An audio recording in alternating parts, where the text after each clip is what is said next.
Last time. Contact at the cabin. Last time you sniffed my turds, they smelled like roses. That's a good song. All right. Oh my God. I'm trying to get my daughter to sleep for the last hour and a half, and then she wasn't moving. I could have sworn I heard her snoring, and she just walked in. Benadryl. God damn it. Benadryl. It's your friend. Melatonin. Melatonin? I took 2 of those the other day. Man, like, I don't know. Jeez, I can't tell a difference with it. She has an issue with going to sleep. And, like, usually, like, if I'll lay in bed with her, like, she'll go to sleep relatively quick. But, like, not tonight, man. Like, like we've been getting comfortable. I'm just getting comfortable, Dad. You've been getting comfortable for an hour and 45 minutes. Chick, go to sleep. Jesus. My oldest was like that. And yeah, it would be like 45 minutes to an hour till she finally fell asleep. And you had to... Okay, so these are some templates they have for professions. You can be an agent, like a government agent. Interesting. Antiquarian. An archaeologist. An artist, musician. / a blue-collar worker. A criminal. A detective, a police or a private investigator, a dilettante, a doctor or a nurse, a professor, a technician, a parapsychologist, a priest or clergyman, a psychologist, a regular psychologist, a soldier, a white-collar businessman or a worker, and a writer or reporter. Interesting. So it's like basically the gamut of fucking careers in the 1915, 1920, whenever this takes place.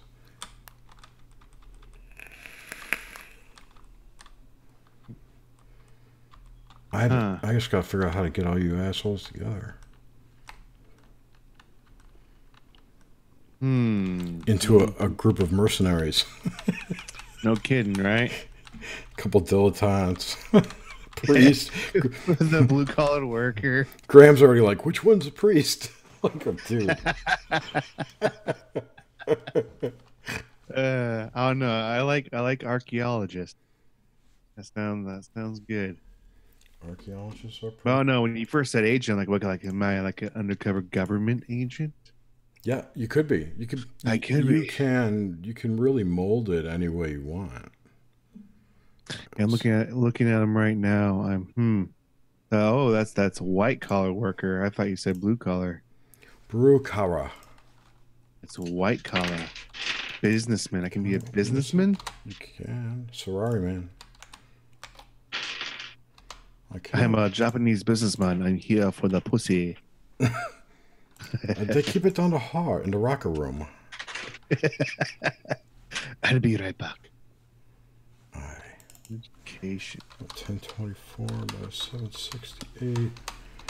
So I can be a blue collar worker or a white collar. Take Interesting. Your pick. Take your pick. I can't show this on HTML. Shit. God damn it, Tony.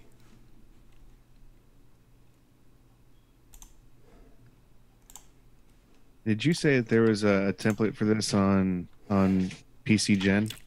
I saw it somewhere. I haven't really looked into it. No worries. All right, so I'll try window capture. Will it work? Nope. Fucker.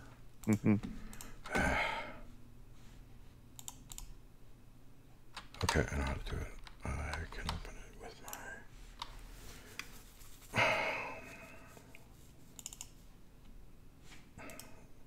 with my mighty PDF reader.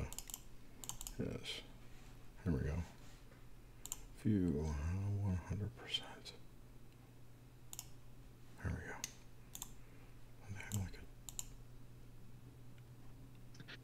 All right. I think I have to go try to put her back to bed. Okay, go for it. I'll wait. My old lady gets off in a little bit, and I know she's stopping by the store, but Adam's not even here yet. I don't.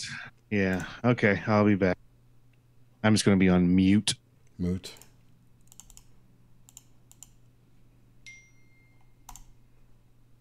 Ooh. Shit. I get like no window capture. It's bullshit.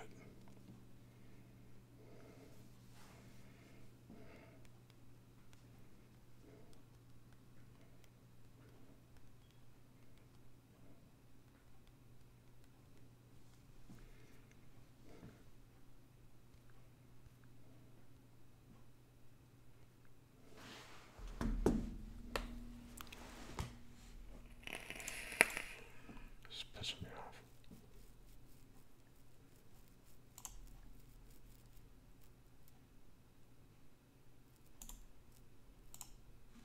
Oh shit. Noise suppression.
What's going on?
Hello? Hey. Has Adam been in here yet at all? Oh, is he gone for the night? Adam or Justin? Okay. Yeah, I just sent him a thing with the Zoom that you already had. Yep, that's fine. Are you streaming it now? Okay. I was muted, so nobody can hear me. Yeah, and if you didn't want to stream it, I was just fucking around for a half hour while I was waiting on your ass. Nope, that's fine. Yeah. I made a cool, it's not really cool. Like a screen for you.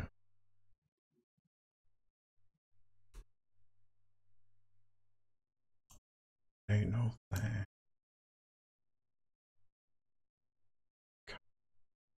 Here.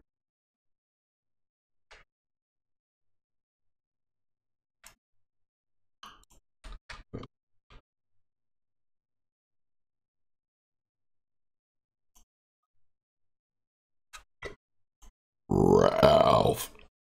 Oh, that was weak.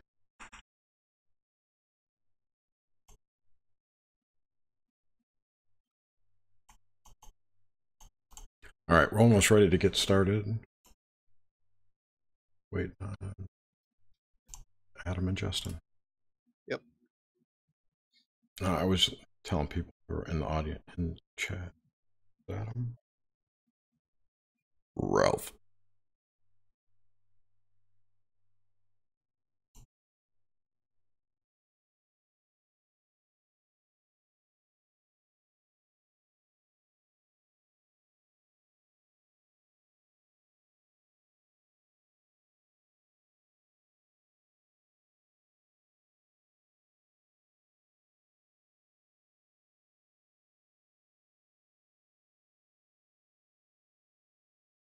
Pagan symbols of rabbits and eggs. Ooh, such fun. Walgreens is now selling chocolate crosses you can eat. Well, hey, step in the right direction, I suppose, if you're into the Abrahamic death cult religions. Did you see that awesome picture of the lady getting spanked by the Easter Bunny? Where was that? Pornhub?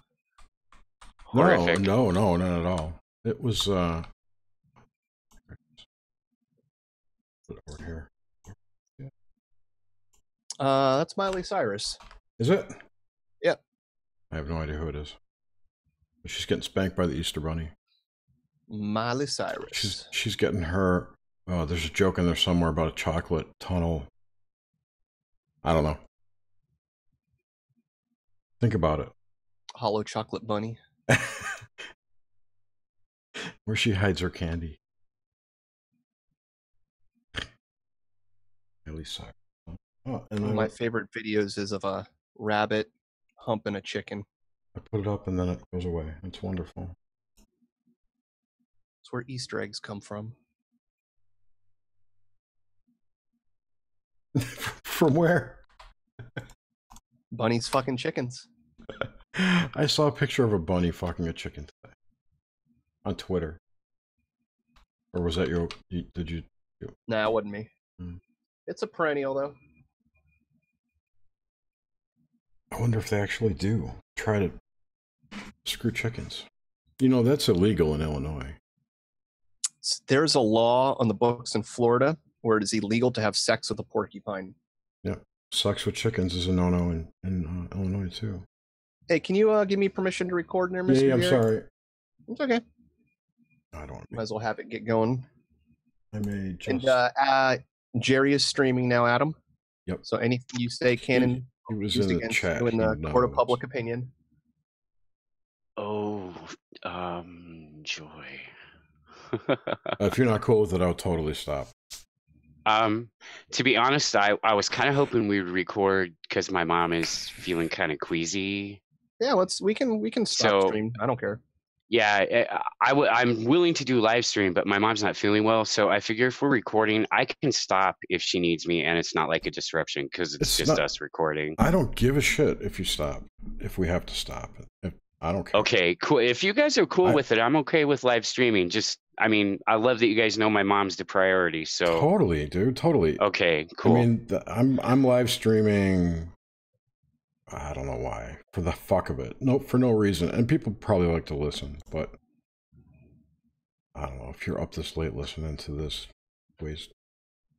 Well, yeah, I figure. But anyway, it's not like it's not like the middle of Nox Mente or something. Speaking of which, Jerry, can I bug the fuck out of you and ask you to do something a third time for me? Where? On the YouTube. Oh my!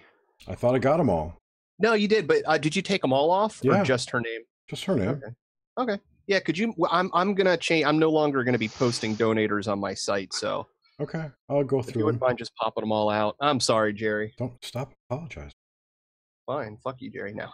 I really, it doesn't bother me in any way. I mean, like it's. No, I just don't like giving people extra work. That's not extra work. Cognizant.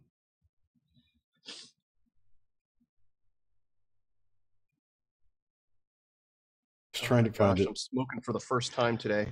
I've been. Are we all here? All day. No. Oh yeah. No, we're waiting on Justin. Okay, cool. His daughter was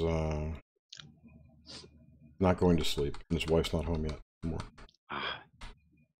I'll have you know, I made notes for this. Sweet. I'll have you know, I never make notes. Neither do I. That's my point. Am I gonna have to roll a d20? No. I just you know, the thing is, I'm a registered nurse, but I don't have to access that level of medical knowledge on a daily basis. And I realized that while I know what I know,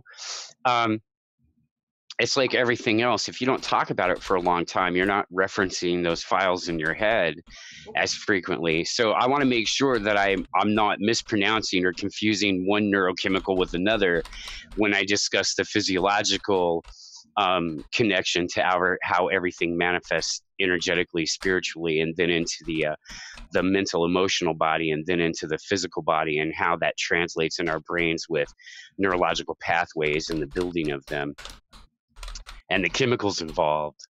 Sounds like you need notes. Yeah, so I had to make a couple of notes. Yeah, because I just if I'm gonna make the reference, I want to remember that I'm referencing the right bits of your head.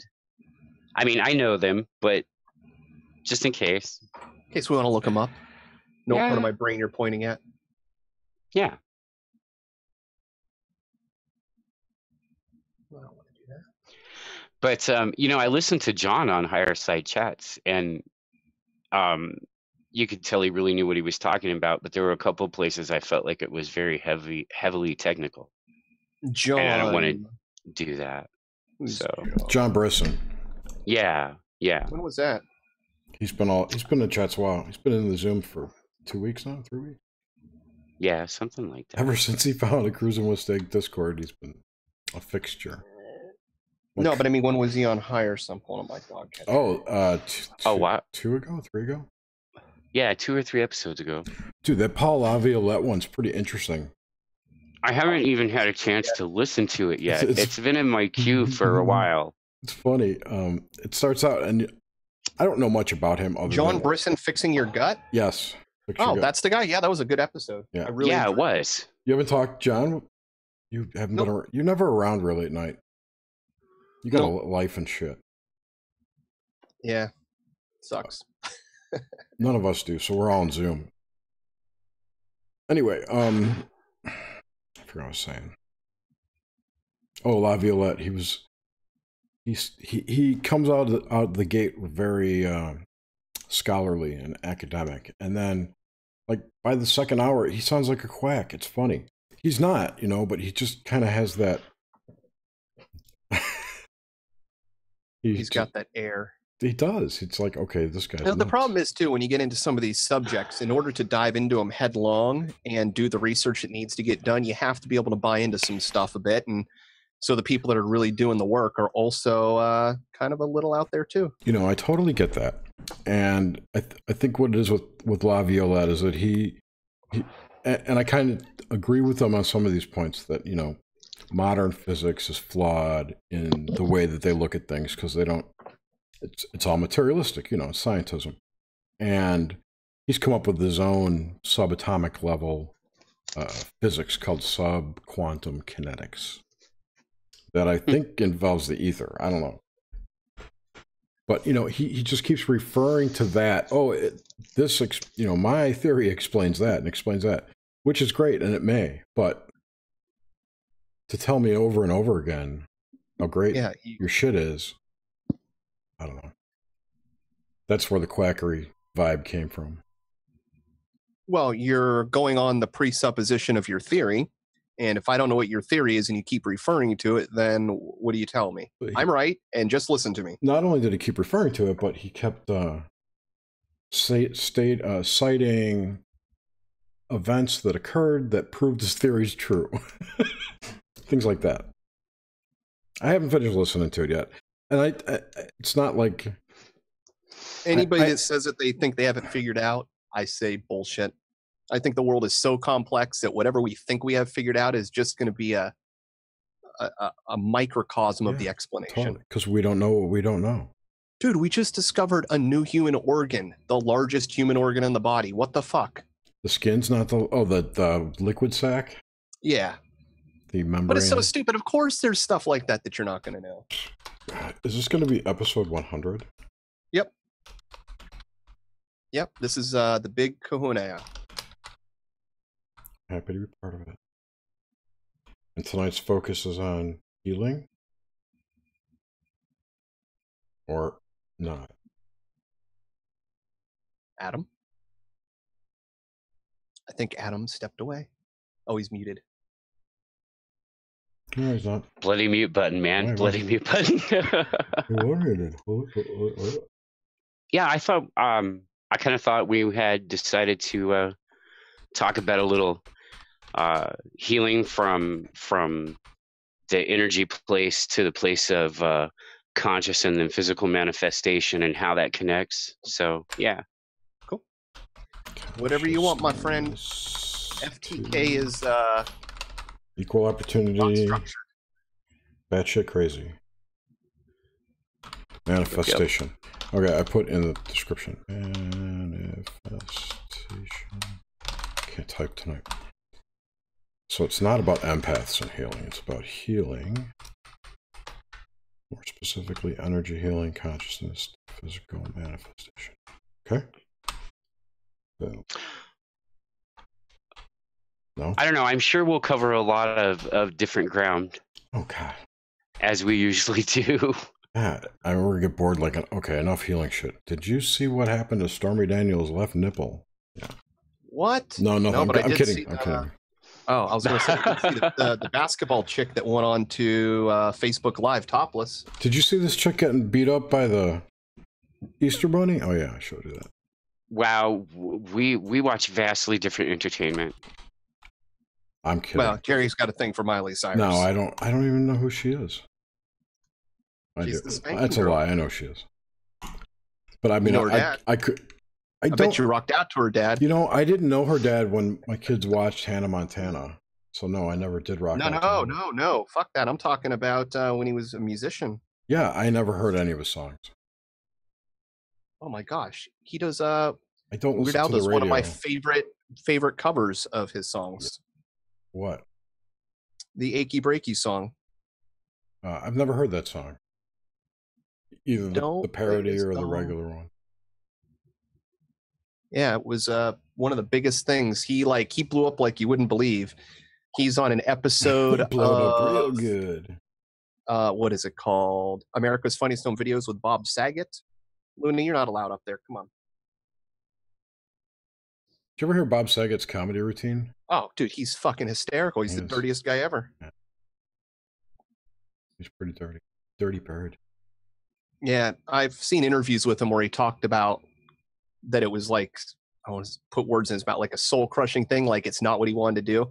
Meanwhile, he's this like dirty comic, and he's got the most wholesome television show in America and one of the most wholesome, but turns out, like, talk about fucking nailing the money. He picked two of the biggest what do you call them? Rebroadcast series, syndicated series in history. I bet he was chosen for America's top funniest home videos You know, that's more more of a selection than I'm gonna have that job. Nobody wants that fucking job. John Davidson forever. You don't think Tom Bergeron or Daisy Fuentes wanted that job? Who? Daisy. You don't know Daisy Fuentes. You should know Daisy Fuentes. No, I don't. Google her currently and then Google her age. Yeah, I'll let you out. I gotta get to the door, Luna. Stop. Luna, go. Fine, stay. What the fuck? What do I want to put in here for tags? Adam Loyal. I swear to God, Luna. Are you going or are you staying? Should I stay or should I go now? Luna, you going or staying? Okay.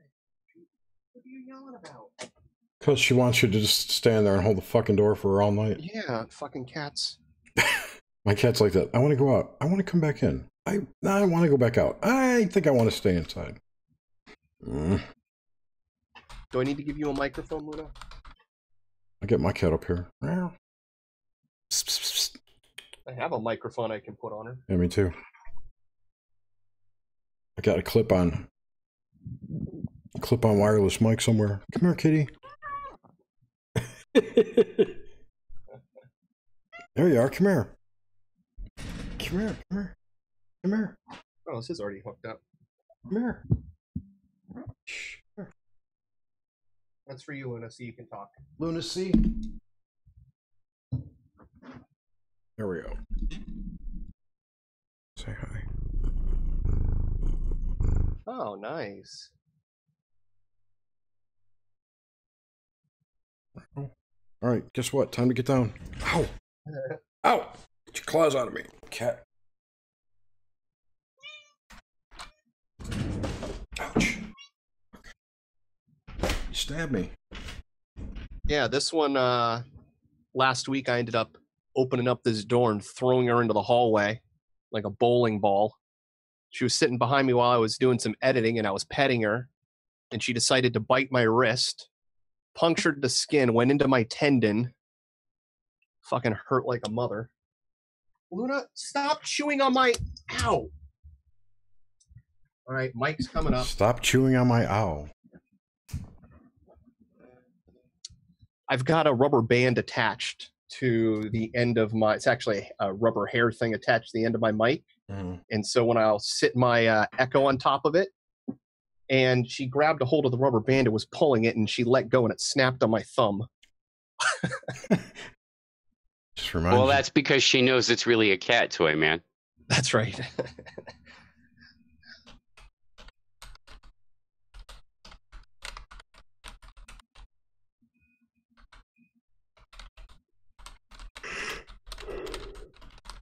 Those are good enough cues. Right, how's my sound level? No, you're fine. Good? Okay. Yeah, I've never had an issue with anybody in Zoom before, honestly. I know, but every time I hear the recordings, I sound like I'm clipping. Oh, I thought that's how you naturally sounded. Naturally clip. I'm a digital person. That's right. It's Jerry Headroom. It's like how Bigfoot's naturally blurry. Yeah, I've heard that. I see the... You naturally clip. Yeah, maybe. The clouds are blurry sometimes above my house. Bigfoot's a cloud. Bigfoot is a cloud. Oh, he's in the cloud. Dude, he's the original cloud. Oh, snap. Maybe he's a ship, a mothership. Jerry's frame rates are set too low, so his audio is messed up. My audio's messed up? No, it's fine. My frame rate, yeah. Yeah, your avatar frame rate is not running properly, dude. I have to run it at 75. I have to run it to 93 frames per second. Yeah, Jerry's that sprite in the game that you can only see from one direction. One angle. Mm-hmm. That reminded me. Last night, Adam, we were talking. You were talking about. Luna. We were talking about different gases throwing off different colors of light. Mm-hmm. And I was thinking about it today because that's the kind of freak I am.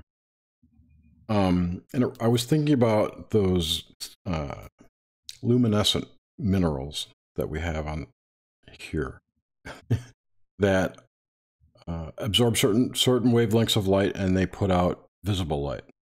Yeah, all of your clothes. All of my clothes. Yeah, almost all laundry detergents have those in them. Yeah. Okay. They glow. Yeah, they glow. There's a ton of them, and some are affected by infrared. Some are gamma waves. Some are X-rays. Blah blah blah. Anyway, what I was thinking was the way that those minerals actually work is that light, when a photon of light hits one of those atoms, that atom, the way I've heard it described, it transmutes the energy. It takes a little bit of it, and what it emits is the visible light. So it transforms the photon into a visible light, and the energy goes somewhere else. It might be to another electron. I don't know where it goes. It goes into the rock. But that could be what Johnson. That's what could be doing. Like neon, that's what neon gas could be doing too. Something similar to that. That's what I was thinking. Yep, that makes sense. I mean, it's the same thing when you see light reflect off of something. Why is it coming back as a different color in what you're seeing? There's some Dr. Paul Laviolette says he's got a theory for that. The redshift has got something to do with energetic decay from the speed of the light wave. The photon decays. What was I reading? I forget where I was reading this. It was really interesting. It was talking about inside the brain being a quantum device, and that with the way that we do quantum computers and quantum computing, it's based on like entangling like either photons or you're entangling electrons. Right. And they're talking about entangling the actual center of atoms. Right. Instead. So the idea would be that if your brain is using, in other words, you could have supercomputing at room temperature with inside your brain if there was a way to use the inside of an atom for the quantum computing. So Santa Barbara is running this research into trying to figure out if you can what's the benefit? Quantum compute not having to have super cooled temperatures. But what's the benefit of having the center of the atom? Your brain would be able to be a quantum computer or do quantum computing. I don't get it. As far as I know, with quantum computers, they need to be used in cold conditions. So that would rule out your brain being able to be a computer. Right, but how could your brain be one if... I'll pull up the article. See where I don't want them beaming quantum shit into my head. No, it's not doing that. This is saying this is how your brain works, that the fundamentals of the computing with inside your brain are operated on a quantum level. Oh, yeah, duh. That just means non-local consciousness. Well, but not even that. I'm talking just from the computing power portion of it. That we might just, our brains, instead of being thought of however they traditionally are thought, that there's some sort of quantum computing in there, which would be great because then that would give reason for precognition and all these other crazy things that we shouldn't be able to do. Or the fact that maybe your brain is just so hyper powerful as a quantum computer that you're able to infer through your emotions and your senses, not your logic, incredible things that you couldn't normally. I don't know.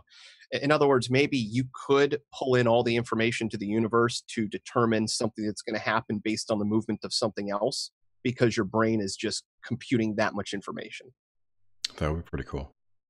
I actually think I believe that our brains are functioning on the quantum level because I personally believe that that's how people make incredible leaps of intuition, because on an unconscious level, a level that they're not completely aware of, your brain has already computed the statistics and connected the dots, and the leap of intuition is when the results of that percolate to the surface of your consciousness and become attainable by your conscious mind.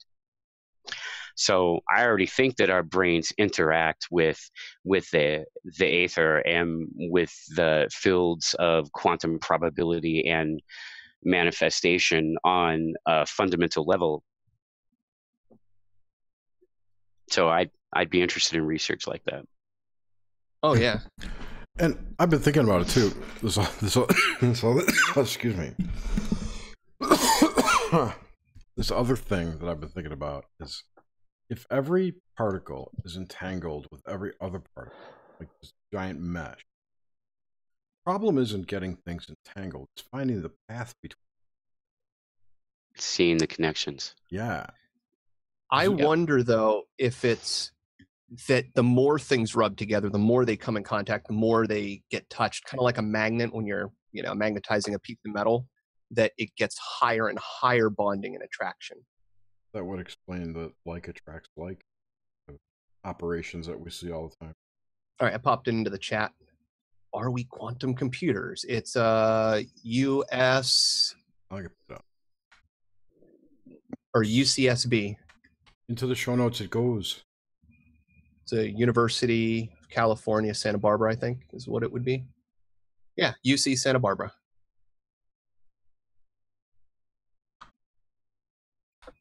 They make a line.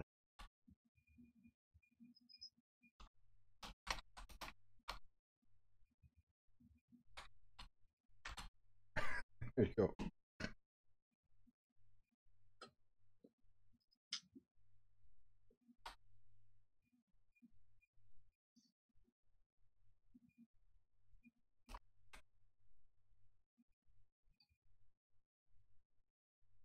Justin back yet?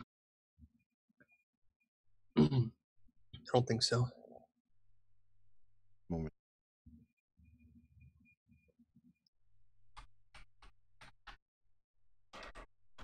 By the way, thanks for hanging out last night, guys. Yeah, man. What? Oh, I wasn't. You were there part of the time.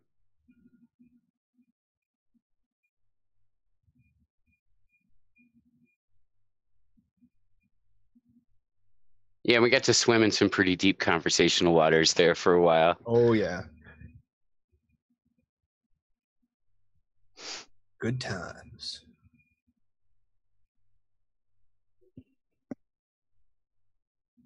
We had some pretty good consciousness conversation.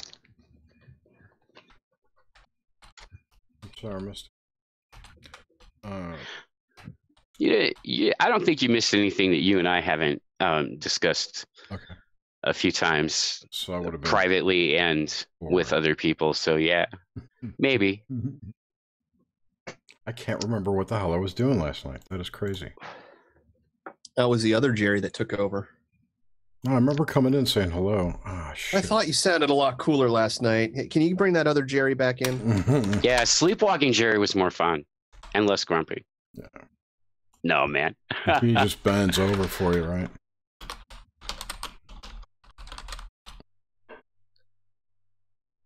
Man, YouTube has link tracking. So if you're running a stream and there's a live chat and you paste a link into the live chat, YouTube will munge it into a different link. It's a YouTube link. It goes back to YouTube. They track it. Right. It's a tracking link. A redirect. Yeah, I fucking hate that shit. And they fuck up the link. So when you click on it, it doesn't go where it's supposed to go. They add extra crap at the end. Yep. Yeah, the way I found to fix it is to add a question mark to the end. Or an ampersand if it already has a question mark. Or delete. You can't delete it. Oh, you can't? No, it's well, I mean, not even delete the whole thing, but I mean, just delete a character. That sucks. You can't. Okay, if you're a savvy person and you see the link says 404, you could go to the end of the URL and press backspace once. It will delete the invisible character. But I can't ask people to do that all the time. I run into that on Twitter all the time. Anytime I share links off of there, and it's so fucked up now that you'll even try to get all the websites are playing along. So I'll go to I don't know who it is. It'll be like BBC or something. You go to click on it, and you're still getting a Twitter hyperlink, and you're not getting the direct link to the website. So I don't know. Then I want to share place, and I'm like, okay, well now I got to go to your website, search it, pull up the actual link, and then share that. Rat bastards. Check this guy out. This is your scientist. He looks like a crazy person. Oh, he looks crazy, doesn't he? He looks like Nick Nolte getting arrested.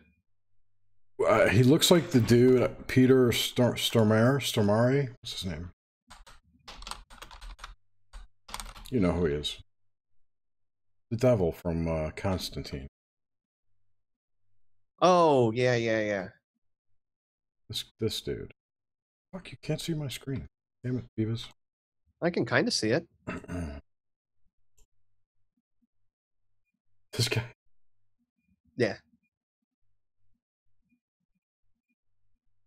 I try to remember the first movie I saw him in, I think it was Fargo. It's one of the greatest films ever made. Or Big Lebowski, one of the two. Because he was Carl Hungus. Mm-hmm. How can you go back to the farm after you've had Carl Hungus? It's in Big Lebowski. Have you ever seen the Big Lebowski, the fucking short version? Mm-mm. But that'd be a fun supercut to see. It's hilarious. It's every dude instance of people saying fucking or fuck in the Big Lebowski.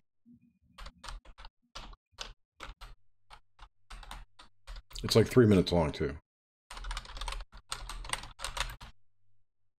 I think Sam, the old cowboy dude at the end. What's his name? Sam Shepard? No. I forgot his name. You know what I'm talking about. Sam Elliott. Thank you, Sam Elliott. Says, why do I have to cuss so much? Or whatever that line is. There's a great one of those videos on Scarface. Same thing, it's every fuck. Mm-hmm.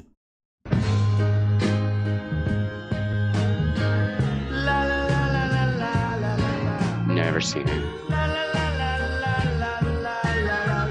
Really? Never seen The Godfather either. Fucking.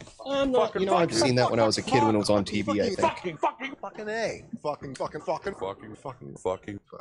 Oh, fuck it. No. That's marvelous. Fucking. You get the idea.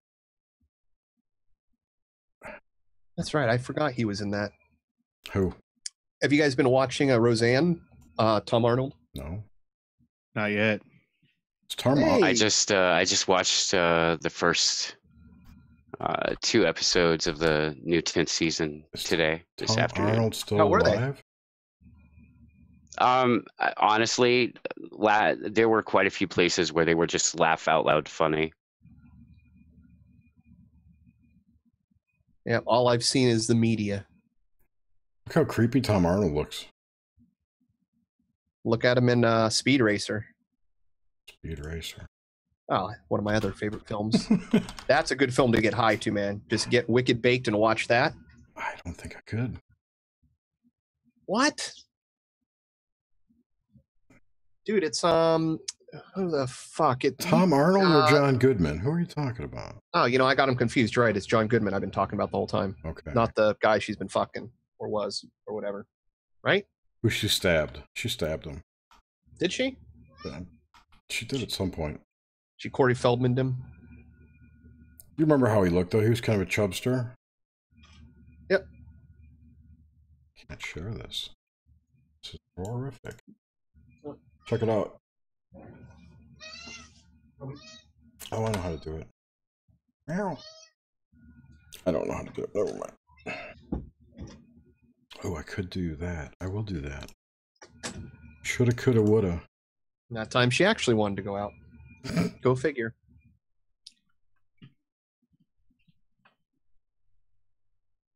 There he is.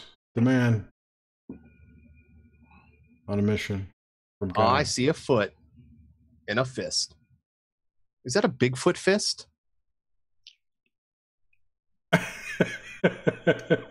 It's Bigfoot knuckles. Did you fist bump Bigfoot? That's actually, I want brass knuckles with those on the end of them. So when I punch somebody in the face, they've got like Bigfoot knuckle face fists. No, that's what I call splotching. That's the sound that it makes when a fist goes in your face. Bigfoot toothpaste. Squash. Squatch. I'm watching the live stream too. It's weird. It's like I'm looking into the past. Yeah, you can't watch it or you'll go insane. Yeah, I should have bulked up for this 100th episode. It's just, oh yeah, get her done. Don't worry, time travel will be here soon, or yesterday. It's irrelevant. It's time travel. It's relative. The future is now. Or What? tomorrow.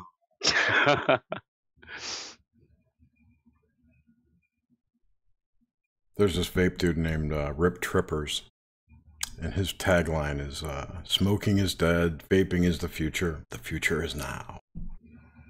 He like ends every video like that. He's a weirdo. Vape modder or a smoke blower? He's a reviewer. He reviews new hardware and whatnot, but he's vivacious. I don't know how to describe him. He's like an uppity hillbilly.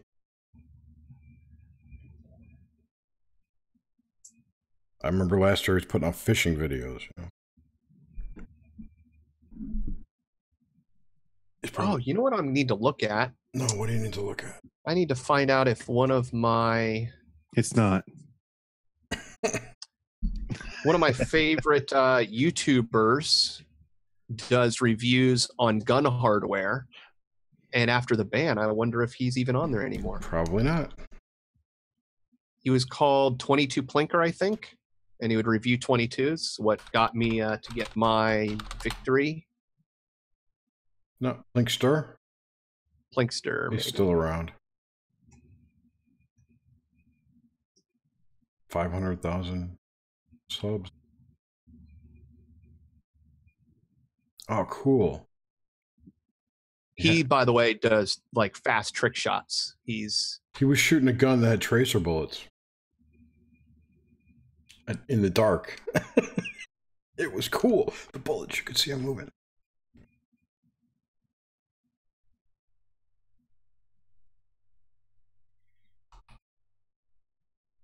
So no, he's still around. That's good. Rest easy, lad. Yep, 22 Plinkster. That's him. Yeah, if anybody's looking for a guy who is one hell of a marksman, that's the guy to look at. And actually, that's what really got me, because I used to have like 38s and 45s, and as far as like self-protection or a gun goes for me, or even for, you know, against animals, I'm a fucking good shot. So I'm like, I anytime I've ever had, like, I had to pull a gun in my neighborhood because there was a dog that was trying to attack my girlfriend and her sister. And it's shit like that where my concern wasn't on whether or not I was going to hit. It's where the hell the bullet's going and what it's doing afterwards. Mm-hmm. So I'm like, fucking 22, man. Like, I don't need more than one shot.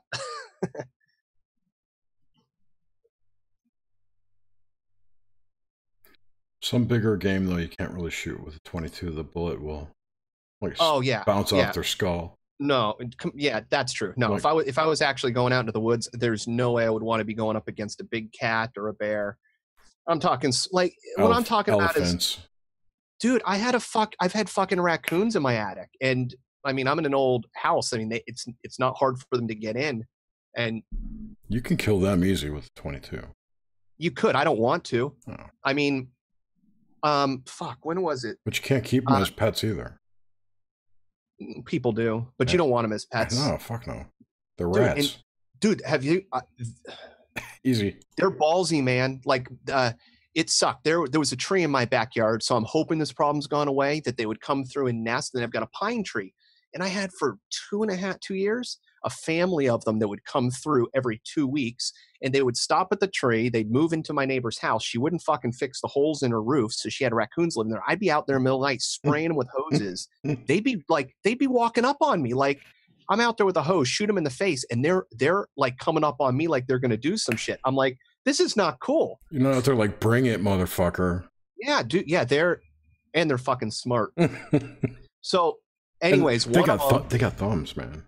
Dude, fucking one of them, and I'm talking. How's this big, right? Like this big guy. So he was probably, I don't know, 23 inches long, a juvenile, but 23 inches long body without the tail. Got into my fucking attic. I was screaming, hitting the thing, trying to get it out. I couldn't fucking get it out of my attic. So my dad came over. I got some, what are they called? They're rat shot for handguns. They're filled with the steel poison. bearings. Yeah. No, it's steel bearings inside of a regular handgun cartridge. Yeah. Yeah, So so I took that up into my attic, and his gun has a laser sight on it. So and I was like, it sucked because I'm like, what the fuck am I going to do? And the only reason I took the gun with me is because my dad had told me that in his attic, he lives in the same city years ago, he had gone up, and when he popped the top, there was a mother raccoon up there. And as soon as he popped the top, she attacked him because she had cubs. And I'm like, this is not what I want to be dealing with. So thankfully he ended up getting chased out with the fish sticks. But the long story short, I sealed the hole. And if you go back to, I'll find it one of the early Friends to Knows, I posted the picture up because that fucker came back, couldn't get in through the hole. So he tore like 6 feet of the top 2 rows of shingles of my roof off. Ended up tearing a wire off the side of the house. And then I was like, I should have shot the fucker. I had a similar thing in Chicago with squirrels that chewed through my fascia in my house. My fascia. Fascia. Is that what you call it? Fascia? Yeah. It's the... Fascia? My fascia. I always called it fascia. Fascia, whatever. And we could hear them like running back and forth across the we had a crawl space, not really a full attic. And it was just funny because you could hear like tick, tick, tick, tick, tick, tick, tick, tick, all night long, tick, tick, tick, just running back and forth. Like they're having a party up there. When I worked at Sears, the mall, the whole mall's been torn down now, but the mall didn't do any pest control, and they had a food court, and half the mall was shut down anyways. Mm-hmm. And so we had to do all this pest control in our place. We had fucking rats everywhere. Like when I would run the trash compactor, you would push the button. I had to stand up against the wall because there was no way to stand off to the side. And so you'd stand on your tippy toes, and then just like dozens of rats would come running out of the trash compactor past you. Yeah. And so you like, anyways, parts of the store, we'd have ceiling tiles, and you would hear them just like just running and chewing. That's nice. That was a fun job to work. I can't imagine like working in a restaurant in New York City, where the rats just that they're mixed in amongst the people walking on the street. All right, I'm gonna post the picture up in here, and whenever you guys are ready to go, just let me know. And in 3, 2, 1, you're live. Take off. Are you guys still hosts? Co-hosts? With the mostesses? I hope so. Is there something you're not telling me, Justin? No, are you going over to Noxmente? Going for the threesome? You got to come on the show. Yeah, anytime. Anytime? Any place. All right. Anywhere. I'll book your ass right now. Hold on. Ah, shit. Hey, group activities. Yeah, groups. Our next opening is, you're lucky, June 20th. What day is that? It is There, a Wednesday. I popped the photo in the chats. It is a Wednesday. It is a... What time do you guys record? 9 p.m. Eastern. Eastern, that would be 6 o'clock Pacific. Oh, you're out west, right? Afraid so, sir. That's cool. I don't care. In the great Pacific Northwest. Great Pacific. Aye. June 20th, yeah, Wednesday. All right, I'll schedule you in, and hopefully I'll have my mother's living with me now, so hopefully. Oh, how's that working out for you? It's going pretty well. She's all set up downstairs, and it's getting nicer and nicer all the time. And is it a babysitter type of mom live-in situation? Or that's what she was doing. You're babysitting her. No. I needed to get out. I needed to get her out of the house that she was living in, mostly because they were evicted by my uncle. He's one of those guys. one of those guys. Anyway, yeah, long story. Don't want to get into it. I don't really want to hear it. I don't mean to bring it up. I'm sorry. No, it's fine. Don't want to get into it. Anyway, she's living with me now, which is great because that was a shithole anyway. And a lot of her time was watching my nieces. And so I'm trying to get her to relax a bit and not have to worry or stress. My kids aren't that stressful anyway, but not that my nieces are. I mean, one of them's a little firecracker, just has nothing but energy and just like bounces off the walls. And that's a lot for my mom. So it's like Ricochet Rabbit. Pretty much. Smart and adorable, and she knows it, and just full of energy. Yeah, it still shits her pants? No. Yeah, right. Then I'll be impressed. I still shit my pants. What are you talking about? What, you know what it smells like to give a 70-year-old guy a blowjob? Depends. Yeah. Didn't we have the worst joke that we could think of? Yeah, we did on this episode. I didn't think of any. I have some, but I didn't think of any. But I heard that you guys have already done dead baby jokes, so maybe we won't go there. There's tons of dead baby jokes. There are dead baby jokes. But this is the 100th episode. Let's keep it classy. Let's tell Jewish jokes. There you go. Now you're talking. Ooh, and the awkward meter goes up another notch. I actually do have a really funny old Jewish man joke. So, how many Jews do you fit into a taxi cab? No, it's not like that. It's an actually funny one then? Oh, it's hilarious. Well, I'm not opposed to it. As far as I know, how big the ashtray is. He's only Jewish to set the context. Grimsteak is our only Jewish listener, so I think it's totally fine. He's not Jewish.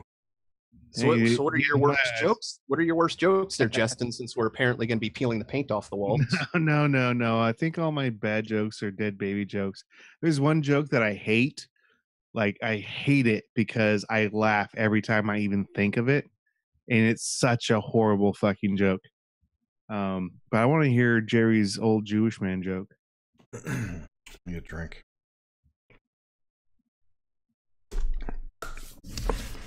Old Jewish guy's walking on the beach, Atlantic City, and he trips and falls over, and he's like, God damn it, what was that? Looks down, and there's this oil lamp in the sand. He picks it up and gives it a rub, and a genie comes out. And the genie says, thank you, sir. You've freed me from my prison. For that, I shall grant you one wish.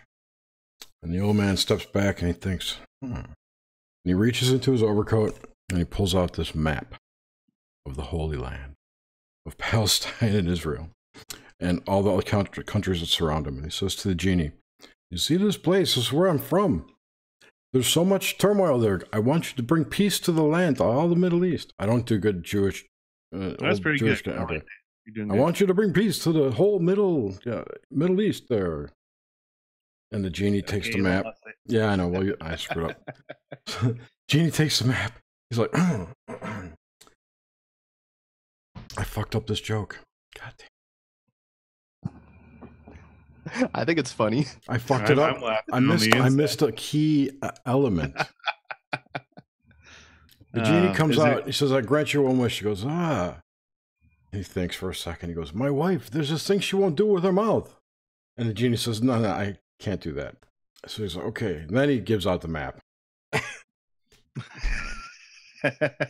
No, I did say it right. An integral part of the movie, or the joke, yes. I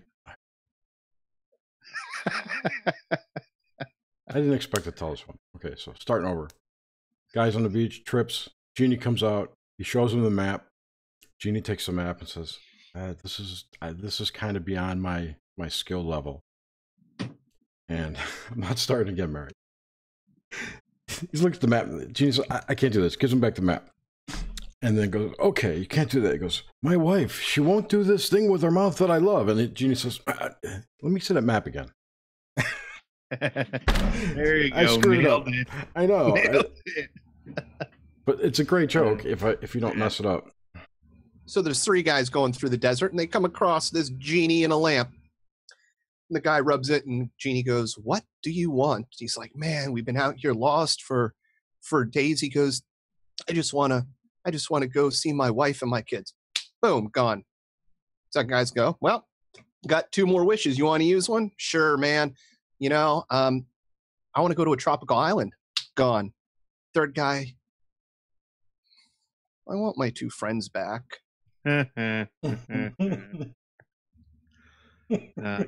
There's 3 missionaries. 3 missionaries, and they're finding tribes that haven't made contact. They're trying to convert them. They come across this headhunting tribe. The tribe holds them hostage, and the chief comes up and says, "We will grant you 1 dying wish each, and we'll give you an option. You can leave here and be free, but you have to have juju." And they say, "Well, what's juju?" "Well, everyone in the tribe lines up, they fuck you in the ass." "Well, what's our other option?" "Death." "Okay." So the first guy goes up, goes, "Well, you know, I'm pretty young. I have a lot to live for. And I'm going to take juju." So everyone in the tribe lines up, they fuck him in the ass, and they let him go. Second guy, same thing, man. Like, I got a wife and kids. No one has to know about this. I want to see him again. I choose juju. So everyone lines up, fucks him in the ass, and he leaves. The last guy says, "You know what? I ain't going out like that, man. Like, I choose death. I ain't getting fucked in the ass." The chief says, "Fine, death by juju."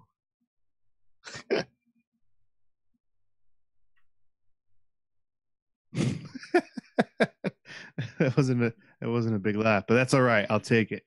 You got a chuckle out of me, my friend. That's all I needed. It totally reminded me of an episode of They're cannibals, by the way. Futurama. And Joe and Bob are both eating them. Joe starts at the head. Bob starts at the foot. Joe's gnawing at his shoulder and goes, "Hey, man, how's it going down there?" He goes, "Great, dude. I'm having a ball." Yeah. And it's not Rodney Dangerfield. That was more of a Bernie Sanders mixed with Jackie Mason. More towards the Jackie Mason, because that's kind of the voice. I actually saw him Bernie once. Mason? Jackie Mason. Yeah, I know, but Bernie Sanders, Jackie Mason, Bernie Mason. It's Bernie Mason. But it wasn't Bernie Rodney. Mason. It wasn't Rodney Dangerfield. Hey, no respect. That's more Dangerfield. Yeah. That's kind of more Italian Brooklyn versus Jackie Mason. Jewish Brooklyn. Okay, DM Adam. Worst joke that you have in your repertoire. Take your time.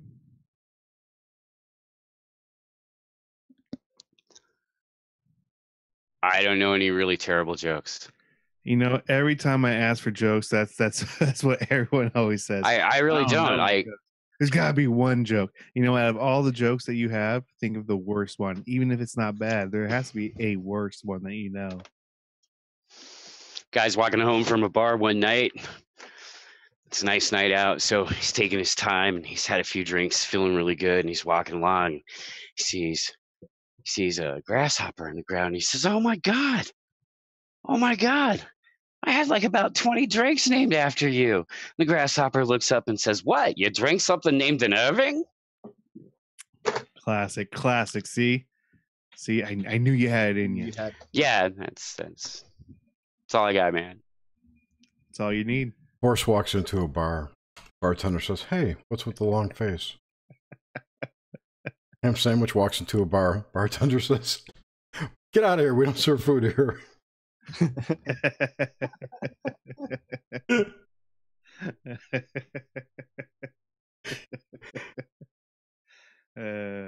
Good stuff. I have one more. It was the pirate one, but I think you guys heard that because I've heard a clip of it in your intro. My I intro? don't recall it. Yeah, I have a pirate clip in my intro? it's the punchline of a pirate joke. Pirate walks into a bar. It's driving me nuts. Yeah, that's a pirate joke. Yes, that is one of my favorite jokes. No, pirate walks into a bar with a steering wheel in his pants.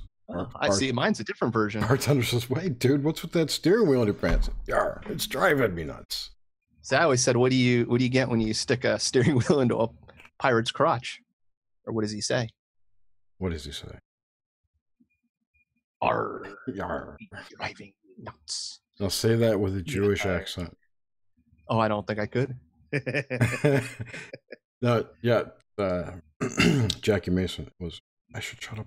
I can't answer chat. We're recording.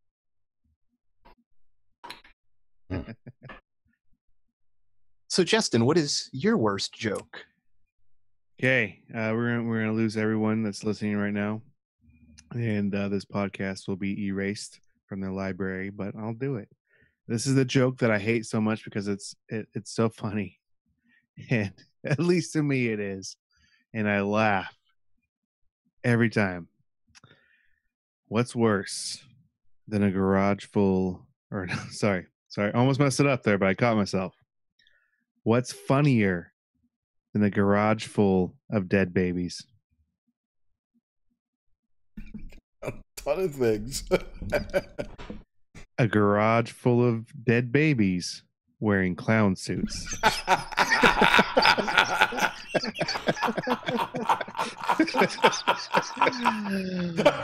Wow.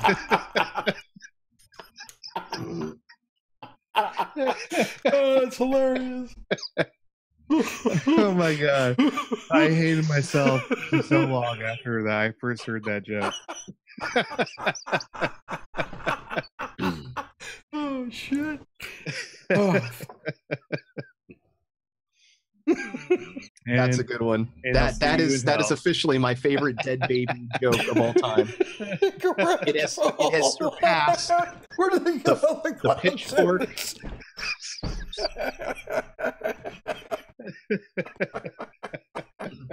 I've known Jerry for 3 years now, and I have never heard him laugh like this ever. It was funny. Sorry. That's a good one, man. There's actually an episode of Cruising with Steak. Oh, there's a tears, darling. Real tears. There are real tears. There's an episode of Cruising with Steak where I lose it like that. Even worse. When he's reading the hate mail. Oh my god. Is it one of the ones that you wrote in? Yes, and I forgot. Okay, I remember wrote that one. It was great. It's like, I wonder who wrote this, because Jerry all of a sudden just loses it. I forgot that I'd left all this stuff in there. I basically copy and pasted clips from other people's hate mail into one big kind of messy thing. Yeah, it was hilarious. Oh, yeah. Good times. And laughter. Well, Justin, I think I can give some context to your joke with mine. But by all means. Oh, you guys, you're starting to make me want to believe in anthropomorphic deity, dear heaven. So there's a little boy and a clown, and they're walking down a dark alley. Little boy looks up at the clown. He's like, I'm scared. Clown looks at little boy and says, you're scared. I have to walk back alone. I've always heard that a man and a... Okay, I like that one. A man and a young boy are walking into a dark forest. And then the boy says he's scared. See, to me, clowns are the most terrifying thing ever, so... Okay, a clown and a small child are walking into a dark forest. There you go.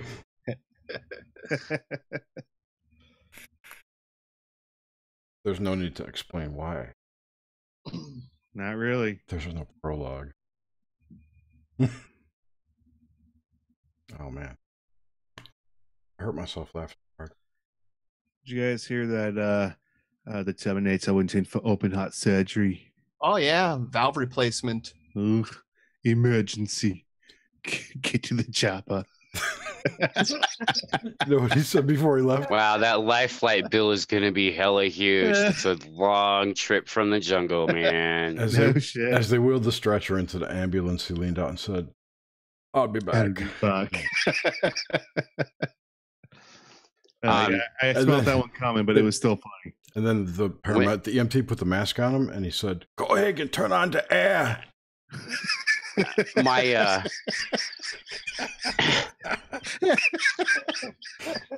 When my godniece Jessica was 5, and she's this little toe-headed blonde, big blue doe-eyed little girl who is now 30 and works in business. We were trying to teach her to say "Hasta la vista, baby." And the very first time she said it, she just yells out with all the confidence that every 5-year-old has, "All on my visa, baby." And now she works in business.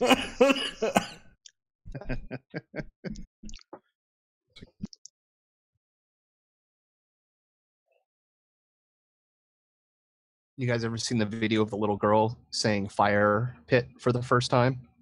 I don't think so. No. She doesn't say fire pit. Oh, Is it on the tubes? Oh, it's definitely on the tubes. If Jerry streams, it'll probably get him kicked. This is one of those like 8 million video things. Let's do it. Oh.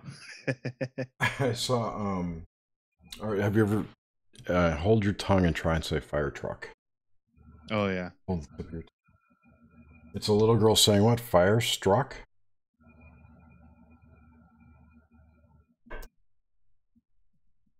Remember that in school. Hold your tongue and say apple. What does she say? Fireworks? Hold your hand out. Let me draw a pen. No, what is this video you want me to play? It's fire pit. Girl says fire pit for the first time. Pit.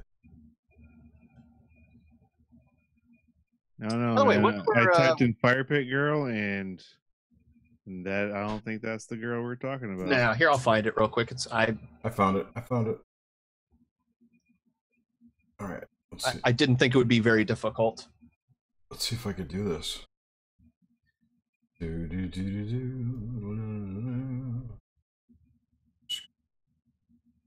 Not that. Oh, I didn't want to do that. Does that work? Yep. We're seeing your fourth wall, Jerry. I saw your code, man. Saw your HTML screen up there. Did you? Oh, I didn't. Or not, what the fuck am I saying, HTML? Your DOS screen, whatever the fuck it is. I saw command prompts. There we go. Makes me proud to see that, Jer. He's just so proud of you.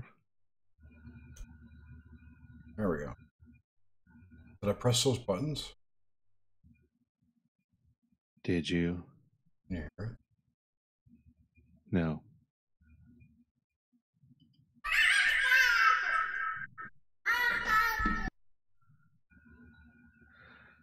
Yeah, you're echoing a little bit. And by a little, we mean a lot. Anyways, this is a little girl, probably, 2 or 3 years old, learning how to say fire pit. I'm not still echoing, am I? Nope, you're not even playing anything. Oh, there you go.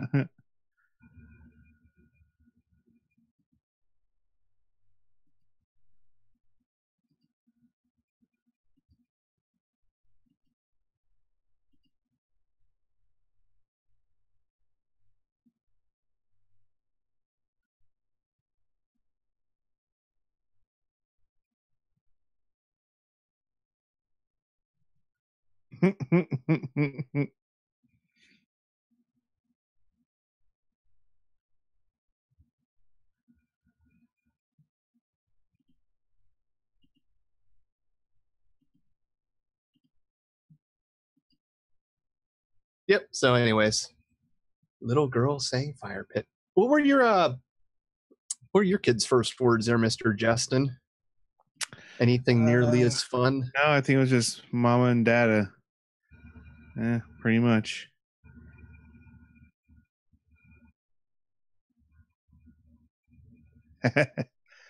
God, is that you? That's weird. yes, Kent. This is God. I love that movie. Me too. Goodbye. Okay. Goodbye.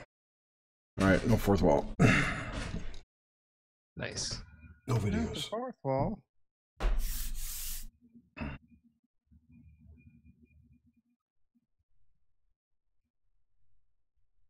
All right. Real Genius. That's the name of it. I was trying to think of the name of the movie. With the popcorn. So Val Kilmer in the house-sized Jiffy Pop. Yeah, man. yeah, when he was skinny. Yeah, before the bloat set in. And it did. It set in for the It winter. didn't just set in. It moved in, bought some nice china with a good pattern, and put up fucking drapes. I think he was found in a river after 3 days. But don't worry, Easter's coming. He's ready for a spanking. I was going to put a segue that laughter is one of the best forms of healing. Don't you agree, Adam? I do. Don't you? No, not bad music. No, stop it, bad. Yeah, laughter can be really great for healing. Tears can be cleansing. Laughter can be rejuvenating. You know.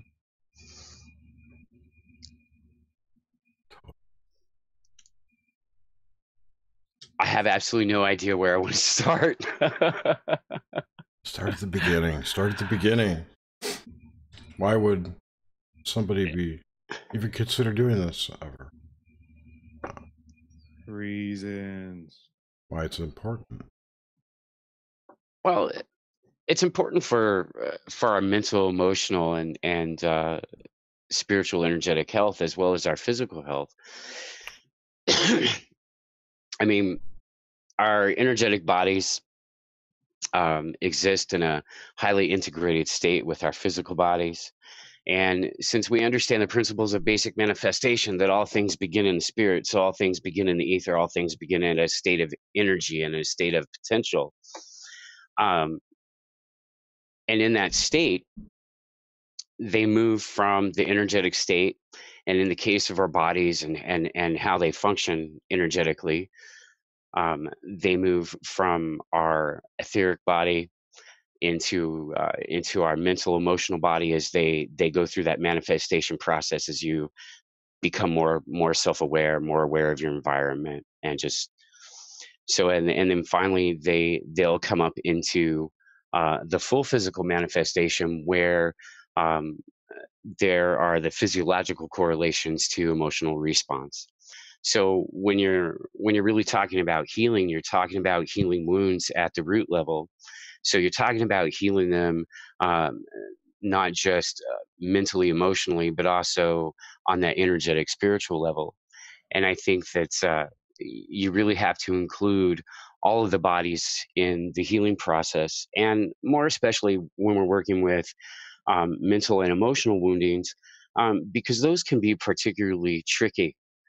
Because those kind of woundings literally poison everything else that they come into contact with in some way. Well, placebo works, right? And that would be your mind's power, but you have the same effect when you have mental damage. It's the same reason stress makes you sick, right? Yeah, exactly. And your body can actually learn to respond, because the chemical process that takes place when we have emotions, and anger is a good example because it's a very explosive emotion. Pretty much everybody out there has been angry. So when you get angry, your amygdala release adrenaline and noradrenaline. So other neurochemicals get released, and they kind of flood your prefrontal, your cortex, the prefrontal cortex, and you enter into that fight or flight response, and that's where you get that rush of energy, and your heart rate increases, and you're like moved to take immediate action. Um, but we live in a culture that teaches us through its narrative that we're to be victims of our emotions. We grow up being told constantly things like, well, you can't help how you feel. And so we take that on, and it becomes a part of who we are as people. And when we do that, we kind of lock ourselves into this belief that we're powerless where our emotions are concerned. And the reality of that is that our emotions are especially important because they are part of the tools that we use um, to evaluate the world around us on an unconscious and a conscious level.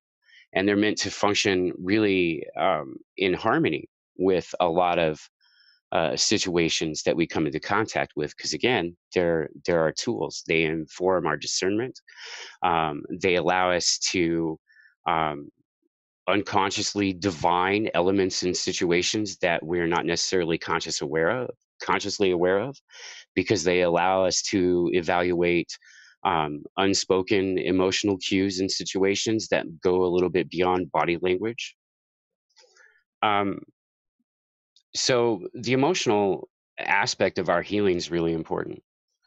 And we get taught to think in a manner in which where instead of having these amazing things as tools to help us navigate the challenges that we face in our daily lives, we're taught to believe that we're victimized by them, and so we take on the unconscious, and sometimes very conscious belief um, that we really are the victims of our emotions. And I'm not saying there isn't true mental illness and situations uh, that bring other elements into the equation, but at a base level, we're very capable of controlling our emotions in the moment.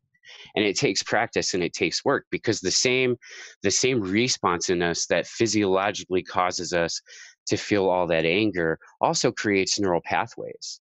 And those neural pathways, they become more entrenched over time. They build up like anything else that we learn to do, a new skill.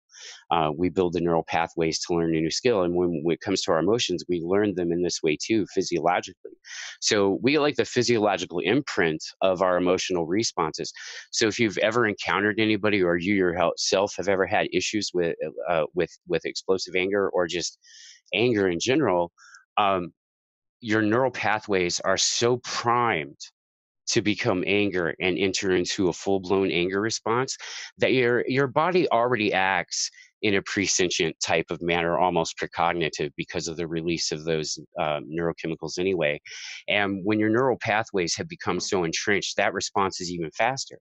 So that's why you encounter those people, or you experience those moments where it's so completely explosively angry, or so incredibly intense sadness or love or any other emotion, because all our emotions work on this level and have those physiological correlations. And when that happens, um, because our neural pathways have been so well trodden, have been walked so many times, that's the quickest response. Your body is moving you automatically into a place where you're overloaded, and your your cortex does not any longer have the ability to do what it's supposed to do and behave as the executive of your decision making.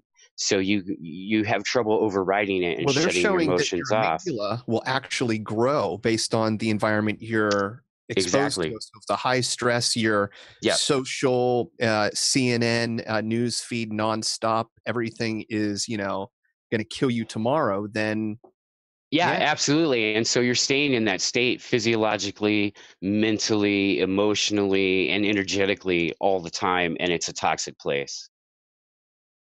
So, yep. and it takes practice to get to the place where you can be in the moment of those intense emotional moments where your cortex is overloaded by all those neurochemicals.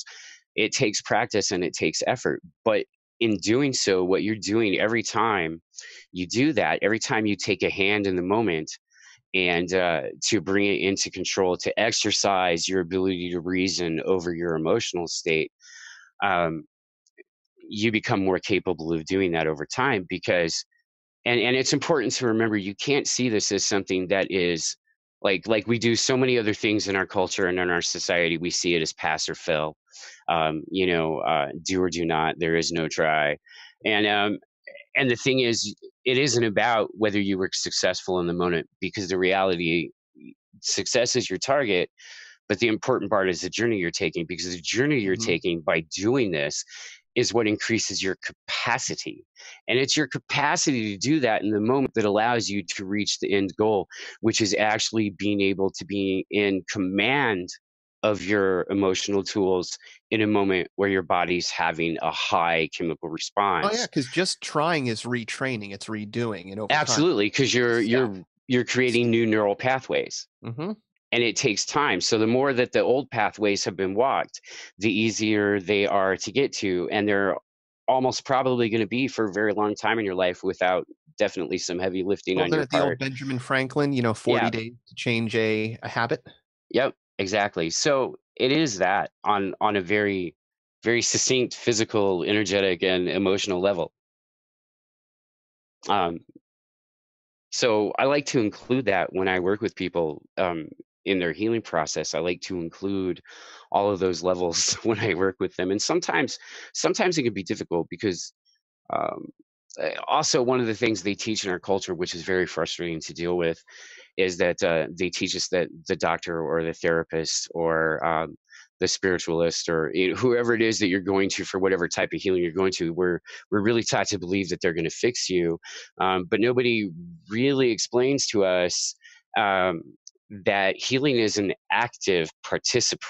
It's active. You have to participate. You have to take part in it, because anybody, whether it's your clinician or your therapist or again your spiritual person, your shaman, your whatever, um, all they can do for you is facilitate and assist, but you have to be in a place to do the heavy lifting of the actual work Dude, it's so involved in the important. healing yourself. They've done studies that show that the most important factor in a surgery success is whether or not you believe that surgery is the right surgery.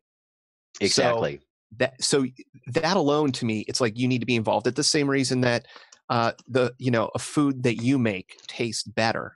Well, guess what? If I'm making my own colloidal silver, if I'm going and getting my own herbs, if I'm going and working with my doctor, whoever, on what I'm doing and learning it, then of course it's going to work better because you're synergistically adding in that belief system, the reality of it.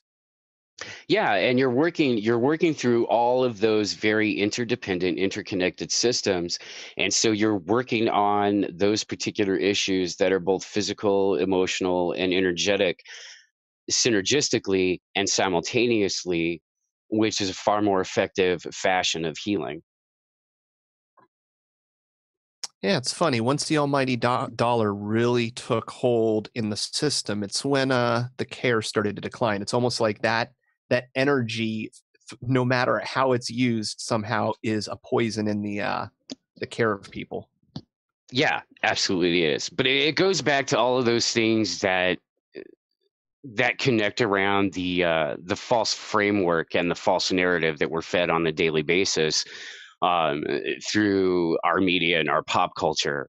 And it also goes back to that thing about there are a lot of people in our world that are aware, but there are not a lot of people in our world that are actually awakened. And from my perspective, I don't see that we're actually experiencing any kind of mass or global awakening.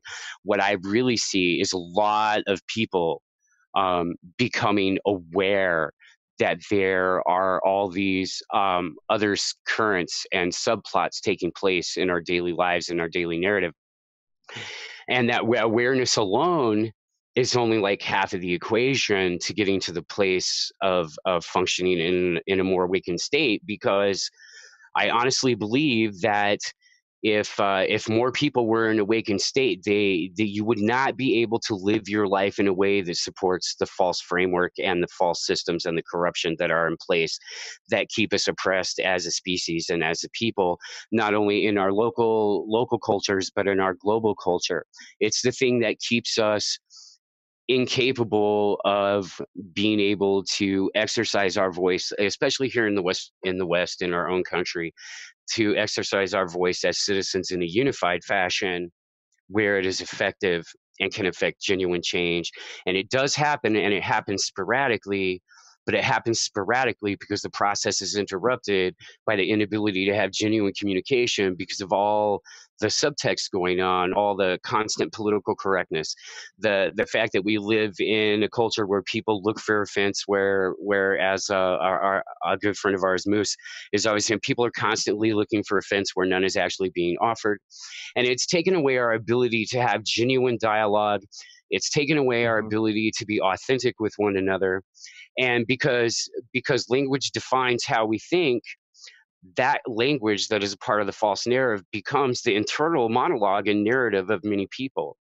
And it's very difficult to break out of that. It's very difficult to step away from having to hold on to the constant concern that if I'm living my life and I'm getting a paycheck that's coming from my corrupt government, that in reality I might be aware, but I'm not awakened enough to step away and say, yeah, I can't take this money anymore. I can't work in the system anymore because I have reached the point where it is more important to me to step away from it and not live my life in a way that supports it. And when we get to the point where people in mass are stepping away from all of those things that support the false corrupted system, that's when mass awakening is happening. That's when people are truly waking up. That's when we're coming into our own as individuals and collectively in a unified way as a people. And until then, I simply don't agree with others out there that are constantly saying that we have this huge awakening going on, because we don't. We have awakening happening in many pockets, in many places, but it's not on the huge scale that you're led to believe, even by the non-mainstream media. So, I think it's a lot more areas of encapsulation where it's happening than it is happening in a widespread way. But what percent of the population really Do you know, needs... I really honestly could not guess. No, me neither, but I'm just saying, we don't... It's like, there could be like this 100th monkey effect, too. That kicks in. Absolutely. And since we don't know the true population... I'd be willing to say something like that might be happening and we don't realize it, because and we might not. Everything's turning upside down. Everything that we thought was true. That's just the apocalypse. Well, yeah. but see, I agree. Pardon me. But I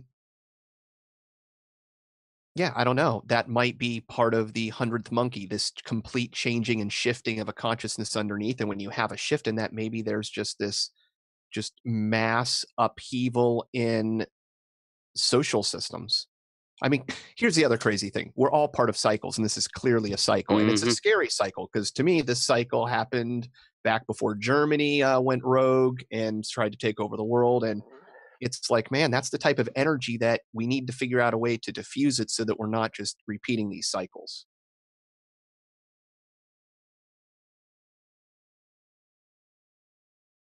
What if we have to? I mean, what if we have no choice? And what's governing these cycles? Well, and there's always the possibility that because, we're human beings and we try to interpret our environment in every way possible. And so there's always the possibility that we perceive these things as cycles. And because of the way we perceive as human beings, because of our inherent need to apply meaning to everything, maybe what we're really seeing is simply a natural cycle taking place. That because if we live and move and work with the whole concept and understanding that as above so below, and that manifestation begins in the spirit, then we have to also understand that evolution on any scale begins on the energetic spiritual level first. And so maybe this is just part of that natural process, and that as human beings, we do have the cognitive need to identify it and define it and label it, because that's part of the process that we use to understand. So it's entirely believable that this is just a part of the natural process of our overall evolution, from the energetic to the physical, manifesting itself through our cultures and through all the things that we're dealing with and facing on a regular basis. So, I think it's equally possible that these things are just part of the overall natural process, that we notice some of them on this scale because this is our micro, because we're the below, and the above is the macro.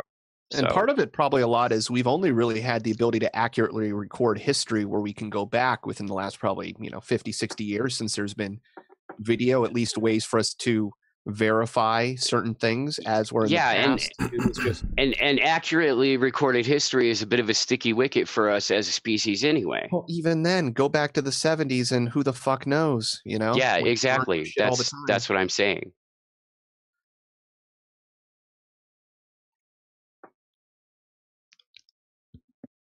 So yeah, I like that. That's very hopeful.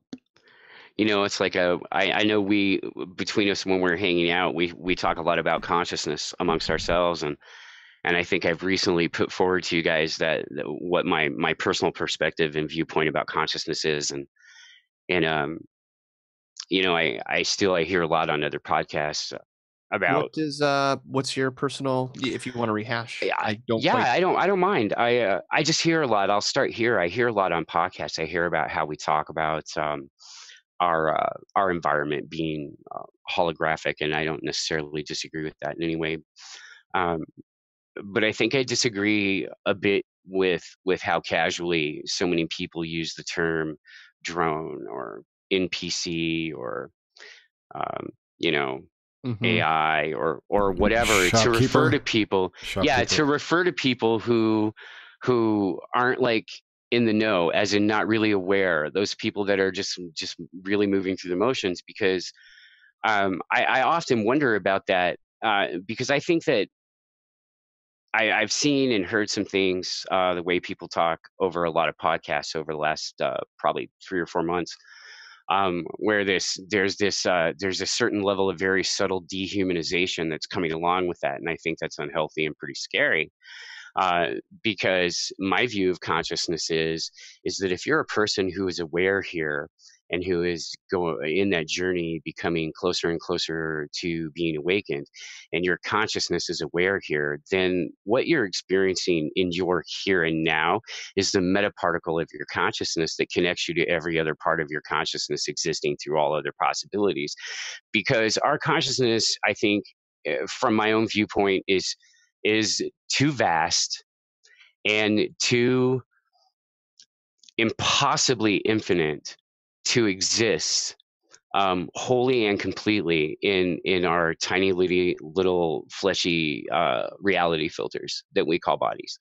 And so my perspective is that when you have seen people come to awareness, when you've seen sudden changes in them based on enlightenment that they've received through research, study, personal growth, that process of becoming aware that they're in, when you see those big changes in them, you see those big changes.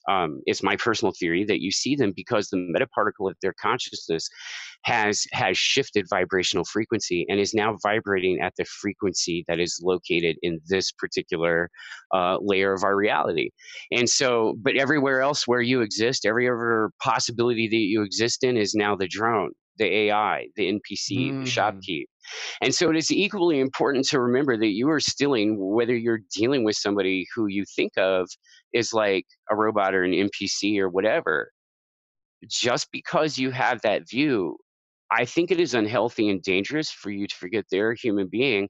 And while that might not be the metaparticle of their consciousness that can truly interface and communicate with you on that full spiritual, emotional, material, physical level, they're still a human being. They're still a part of a consciousness that is just as real as you are in this moment. And so being shitty to people because you think they're an NPC or a shopkeep just really says a lot more about you as a human being than it does about them. And I think that's you get what you put out. And if you're going to put out that kind of bile and hatred and subtle dehumanizing energy into the world, then, well, you better be prepared to take some responsibility and accountability for the situation that you're helping to bring into manifestation. That's the scary thing. Exactly. And we as a people do not like being accountable. We love passing the buck.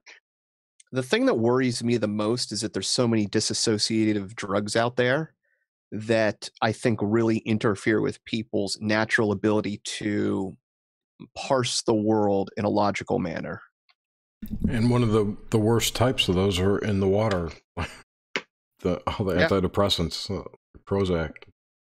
Those are... Well, they've actually shown there's a lake up in Michigan somewhere, I think, where they were finding, I don't know what kind of antipsychotics. I want to say it might have been Prozac or just a different type of SSRIs, but they were finding it in concentrations within their brains that were changing their mating behaviors. And that was just from, trace amounts in processed water or people, urinating or whatever getting processed and put out into sewage, which is frightening to think. I mean, that's just one thing. What about everything else? I mean, birth control alone, Jesus Christ, what's that doing to animals? Anyway, sorry to sideline you there, Adam. I don't know if this would affect animals. Not at all. Because the drug wouldn't affect them. Maybe not. I don't know.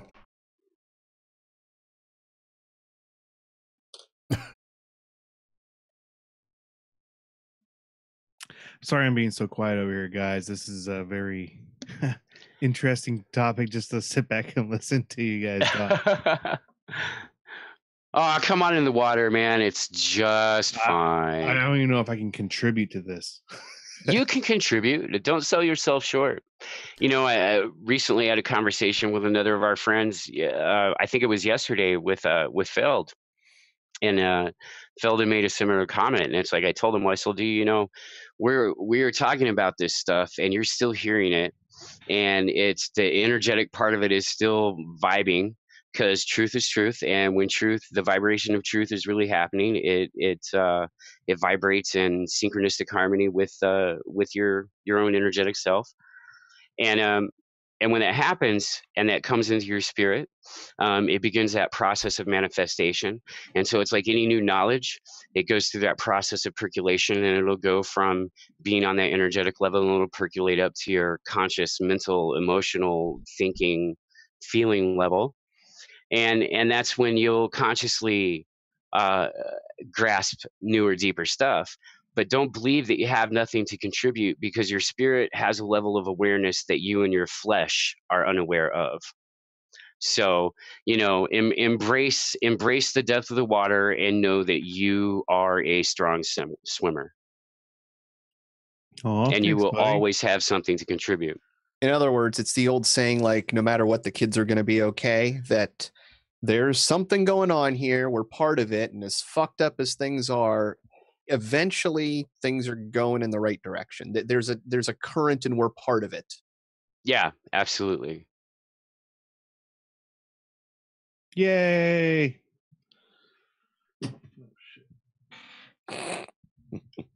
Anyways, I popped into the chats there the link on the antidepressants found on fish in the brains. I'm reading out of order.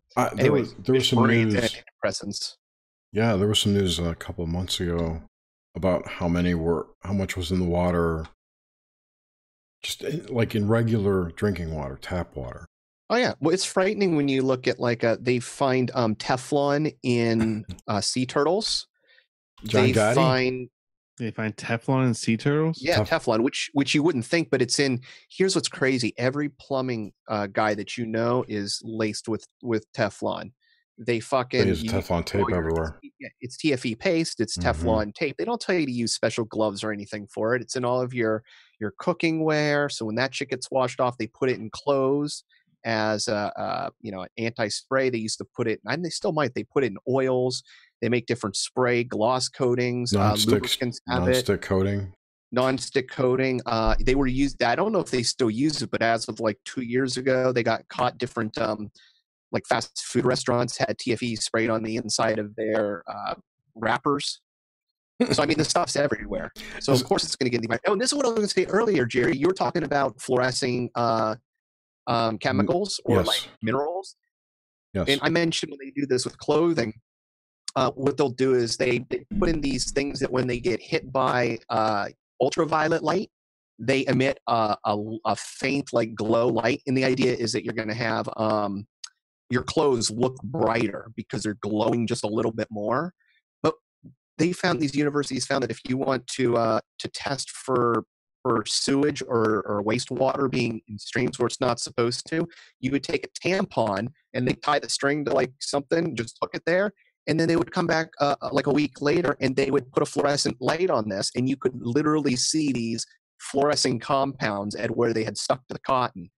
And it's like, well, Jesus Christ, that's just one little thing that's flowing into our rivers all over. Synthetic fluorescing compounds being ingested by fish in their environment. How is that good? And then we're eating that shit? That was my rant. And a lot of people who eat that shit are probably taking that shit. Because it's coming out of their piss for the most part. Yeah. Yeah. Well, in anything that goes into a sewage facility plant. Plus, people dump their medications down the drains and stuff. So how many people? I've been on antidepressants before. You don't just dump them down the drain unless you stop taking them. Yeah. So I don't think that's a lot of people. Yeah. Maybe. I just don't think a lot of people dump their drugs down the drain. I don't know. No, but Drugs, maybe they weren't disposed of properly in the medical industry for a long time, and that's just their way of covering it up. That could be too. Oh, yeah, it would be pretty easy just to pour it down a drain. Oh, god damn. Yeah, why not? Yeah. God That's damn. what I do. Everyone else doesn't. Well, you guys know the dirty secret behind fracking, right? Which one? Well, there's a lot of bad things about it, but the worst is they changed the Bush administration under that asshole Dick Cheney had the verbiage changed for the EPA so that if you were going to do any sort of like underground fracking or penetration, you used to have to declare all the compounds that you were putting in. They changed it so you didn't have to declare the compounds. Mm-hmm. So there's hundreds of different fracking fluids that are known, plus whatever the fuck else they want to pump in there. And that's the thing. So if I was going to be disposing of waste, that's the way to do it. So that's my opinion. I think fracking facilities are being used as just toxic waste disposal sites. I think any kind of stream near a factory is being used as a toxic waste disposal. Oh, you know what? I shared a video of, I don't know if you guys heard this, but it was about, it's a fertilizer factory in Florida that had one of its retention ponds collapse and spilled millions of gallons worth of radioactive waste into Florida's aquifer system. And I gotta find this lady created a documentary on it, and it was really, really fucking good. There was a time when I pictured my retirement as being a houseboat on the intercoastal waterway. Not a bad way to live, man. But now it's probably too polluted. Everything's polluted. There's nothing that's not polluted anymore. That's the sad thing. The only thing we can hope for at this point is that nature is really good at cleaning stuff up better than we think. Or the planet's like a lot bigger than they tell us. There's a whole other side. Dude, it's hollow. We got the whole inside. It's clean in there. There you go. And there's a black sun in the middle. Or black cherry. I forget which it was. Or if you follow the Neil Adams Expanding Earth, there is something, the other end of like a black hole that is creating a white hole. Yeah, or something. But it's you're getting the other end of a proton shooting in. When a black hole sucks something in, it gets destroyed, and then on the other end, another particle pops out. That's as I understand it. So we're slowly growing as something's eating. I think they would have to prove that black holes exist before they can make that. Babies in clown suits. That's great. I might just have to change the title. Speaking of black holes, no, don't use that as a title. You can if you want, but no. That dude, Paul Laviolette, was talking about the sun and black holes and stuff. He was basically going over his cosmology based on his sub-quantum kinetics. And he said that black holes, I forget what he said. I'll have to listen to that part again. He was basically calling Einstein a fool. It was pretty funny. But the interesting thing is he said was about the sun is it's basically what he said. It's a fusion engine kinda, but it's something else that can in his model. God, I'm really ruining this, aren't I? In his cosmology model, stars are they expand and contract based on signals they get from like the galactic core. It sends out pulse beams. He thinks that the pulsars are a communication network, and and it's all connected to the zodiac and to tarot cards. So it's pretty interesting.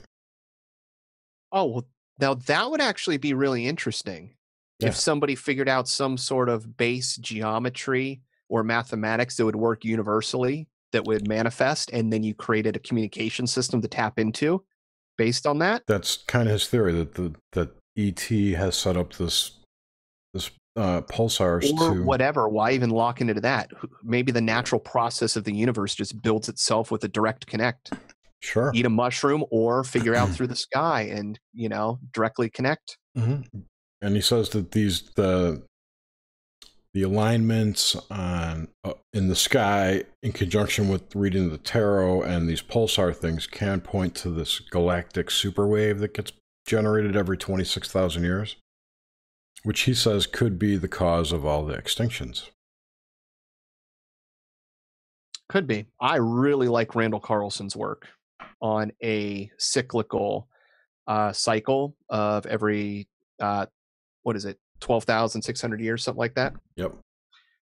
What fascinates me about that is I think it could tie into something like the electric universe theory, because when you look at like what is it? There's mappage that shows the matter between galaxies. Yeah, and like the universal. It's indicative. Mm-hmm. Yeah, it's indicative of what's the right word? Not dark matter. Dark matter.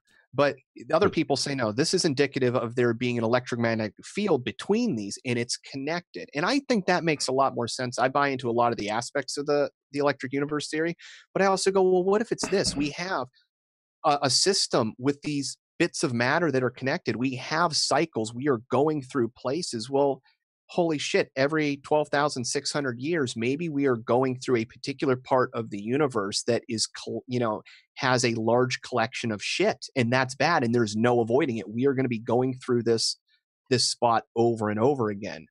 And I don't know, that gets to where it's like, all right, well, we're kind of dumbasses. We're not even paying attention to the basic science around us that's saying, hey, look, like it's a direct connection to me. Like if there's a cyclical cataclysm from the sky, every 13,000 years, why we're not following that? I don't get it.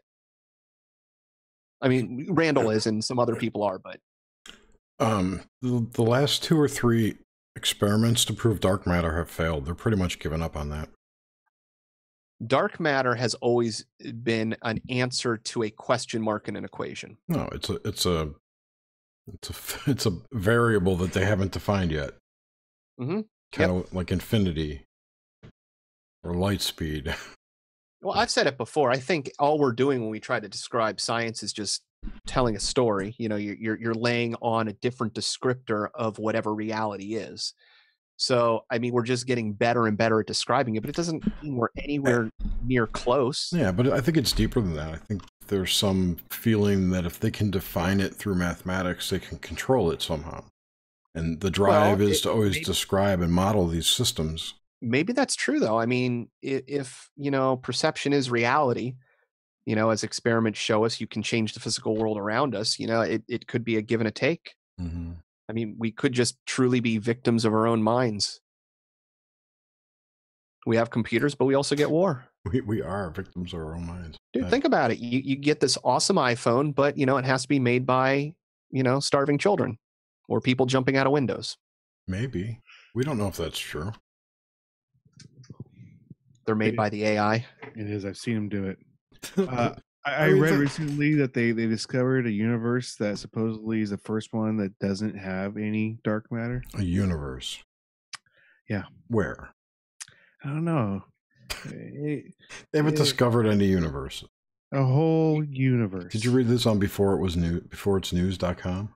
No. Okay. I think it was I'm pretty sure it was a universe. It could have been a galaxy, but galaxy, yeah. It could have been.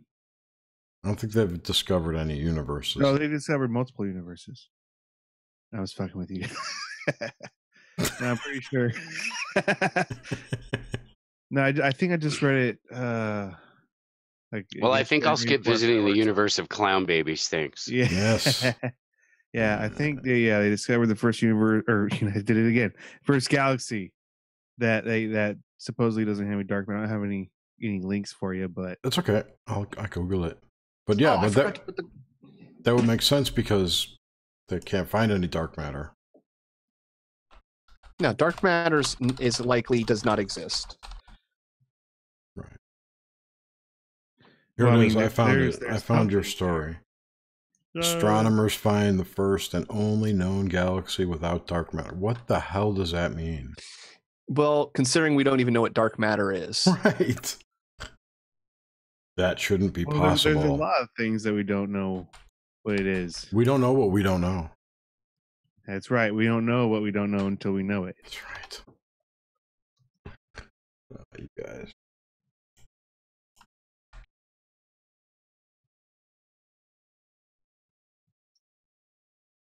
I'm pretty sure it was a universe, though, you guys. It was a galaxy. I put the link in Discord. Yeah, no, I know. Did you see this Stephen Greer's little doll alien thing? Oh yeah. I mean, is mutant human? Is mutant human? Yeah. Show me. Yeah. Show me. Talking about the serious thing again? Yeah, it's a serious thing. Oh yeah. It's right I've here. seen that. Well, no, they just got a new one? A new test, a new DNA test. Or oh. The DNA test indicates that the estimated age of the bones and yada yada are a result of genetic mutations, and it's like 6 years old. 6 to 8 years old. So, not an extraterrestrial. Not an extraterrestrial. Just a fucked up little kid. It looks fucking freaky, man. So yeah, just I don't know. You could take Stephen Greer seriously. I can't take him seriously when he's not wearing a shirt or when he's crying. I just can't take him seriously when he's talking. I want to see him on a soap opera. I think he'd do really fucking well. Ex-paramedic. I mean, come on. When his mouth is moving, I doubt all things. The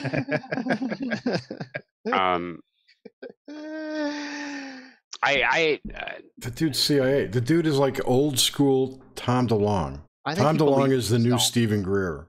Dude, Stephen Greer. Greer. Yeah, that's the impression I've had many times over the last year. Do you think that that's what happened with Tom DeLonge? Is that it was I mean, obviously the To the Stars project is a government thing, but they've just kicked him out. They made a bad play in picking the wrong guy. They thought he was going to be the pop culture guy to do it. No, and I don't think it's an acknowledged relationship. It's just like they have inside friends, you know. I mean, he works for him. You're saying he has friends. CEO. He gets $200,000 a year or something for being in the To the Stars program. Oh, DeLonge. Yeah. Oh, yeah. I think DeLonge's just a total handled. But person. I mean, what do you think? Do you think like he was brought along as to actually be like a good spokesperson? He's been so shitty they just pulled him out. Because right after the first video, after he went on Joe Rogan, that was it. You haven't heard anything from him. Wasn't he? He was in the press conference they had when they had the New York Times article, I thought. Nope, he wasn't mentioned anywhere in the New York Times article. It's all about Elizondo now, isn't it? And yeah, he like disappeared from the entire thing, which was the interesting part. He broke his and that was like, okay, well, what's going on here? I mean, it's clearly an op of some kind. Oh yeah, they didn't show anything other than their own Lockheed Martin military industrial complex craft. Or something. Who knows? I'm one of those, I stopped following videos and stuff because I realized with the technology of drones as they were with what we had, you could fake so many things. And I'm like, well, with all the shit they have, there's no way you're going to parse what's real and not anymore from a real phenomenon. So, like, the problem, my interest in UFOs dropped off just because of the evidence. Mine too. And I came to a personal decision that every square UFO out there is man-made. You know, pretty much what I don't get and what I don't see any coverage of and what I think the To the Stars thing and DeLonge and all this UFO obfuscation is used to distract people away from the real UFOs that you see with night vision glasses in the sky all the time. Because there's shit flying around in the sky above our heads all day long. It's crazy. And if you could see them, you'd be like, what the fuck is that? Like, these things look like... Here's the way I look at it, Jerry. Animals in the sky. You have telescopes, right? Mm-hmm. And you see stars. And then they said, oh, well, we have these things called radio telescopes. And we have these radio signals coming in. And they were like, oh, look, we can see if there's gravitational waves out there. And we see those. And we're getting more bits of information. You know, it's the same thing in the infrared. You see different things. You see different things in the magnetic field. They've now found that bees will go from flower to flower and they leave behind a magnetic trace that they can sense with their feet to tell if other bees have been there. And this is something that they're able to like see. And it's like, well, once we get to this level, there's so many things going on around us. Who's to say that there's not whole other layers of existence that we just don't have the capabilities to see. Yeah, And that's when kind of what I'm saying. Yeah, exactly. But no, I'm giving the reinforcement to that. Like, people think it's crazy, but it's like, no, you have a piece of technology which is not available to very many people. It's very expensive, and it allows you to see things that cannot be described. Is it insects? Is it another life form? Is it some sort of natural energy? It's something that's not described in the All of the above. And you know who the fuck's known about it forever? The military, because they've had this type of hardware since the 90s. Exactly. Why do you think the night vision goggles are so non-civilian, you know? Yeah, well, they're very expensive still. Because you have to have, I think, 3rd generation or up, and you can get them, but they're in the thousands of dollars a range. Yeah, but you can do some cool shit.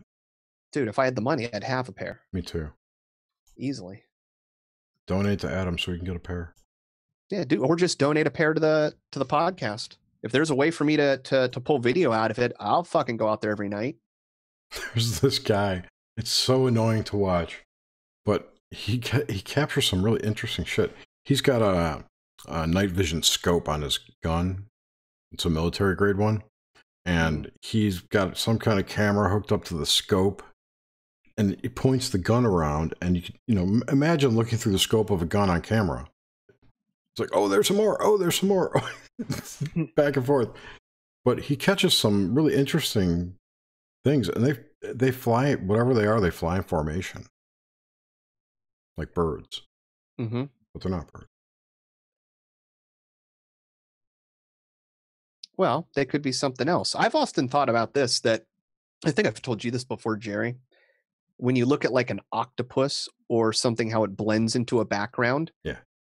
It really doesn't blend in a perfect way. It blends in a way that tricks our eyes. But if you stop and you spend a lot of time looking at it, you'll see patterns, and essentially it tricks our mind, but it's not doing a perfect mimicking of the environment. And I wonder if there's animals out there that don't do the same thing.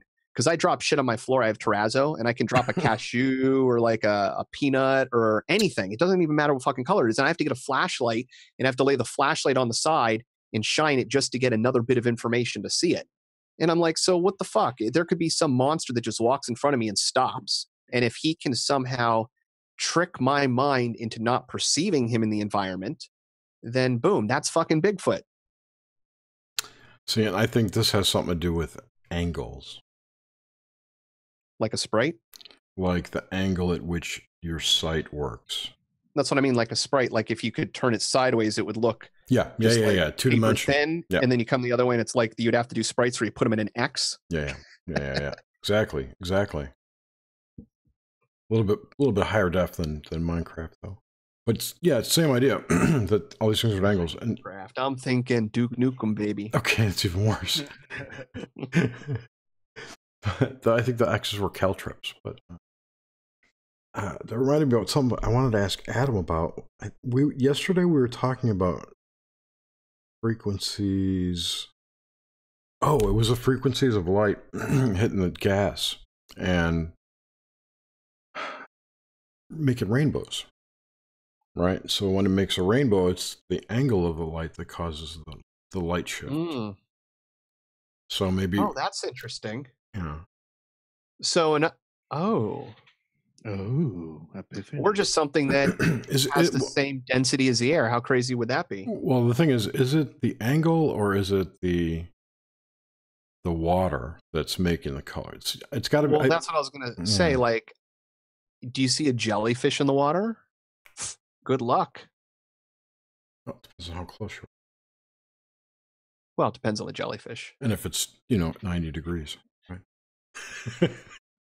Yeah, but no, there are some animals like that in the ocean, some smaller creatures that are iridescent from certain angles, and you go to other angles and they go completely clear, where you can't really see them. Or you can, but it's almost indefinable by our vision. I don't know. The Earth's covered by like 75% water, ocean. Natural camouflage is cool. And we haven't explored hardly any of it. Yeah, any of it. Yeah, but still we're dumping so much shit in the ocean. There's now a new type of sand made of plastic that's everywhere. And glass. There's a whole beach of glass sand. There's a whole beach of plastic sand. Yeah, What? it's creepy to me. I read an article and it was interesting going through glass that you find on the beach and where it's likely from. And they were going all the way back to old beer bottles, different types of things, and the different colors of glass that you would find so you could identify the time period. Mm-hmm. Yeah, glass is probably one of the oldest bits of trash we've had in our ocean. But at least that one wasn't too bad. Adam, Well, did you hear what I pottery. said about the angles? Were you back then? Yeah. Oh. Nutty thought? I think it's Reiterate it. I only heard part of it. Sorry. We were talking about how I don't remember what actually the first thing we were talking about that led us to the gas being turned a different color by the light or whatever. So I told about the rocks, right? But I was thinking more about rainbows. Okay. In a rainbow, you've got different colors, and I'd always thought that was caused by the angle that the light hits the whatever is causing the rainbow, the cloud. It's the refraction through the water drops. But it's the angle that it goes through that causes the different colors. Like a prism. At each angle's a different color. My question was more along the lines of, what do you think about, I wonder if, this is a better question, I wonder if angles somehow relate to frequency. Well, technically they do, right? If you're seeing different wavelengths of light as they're refracted through. Well, okay, so if I had a prism and I measured the angles, yes, I could say for this size prism at this type of light put in it, I can, I don't know if there are constants, there's a formula. You know what I'm saying? I don't know if that's the way it is all the time. It might be different angles on different size prism.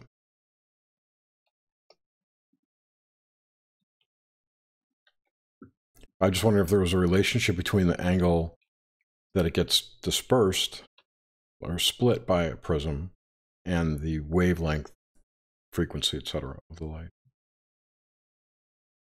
I wouldn't be surprised.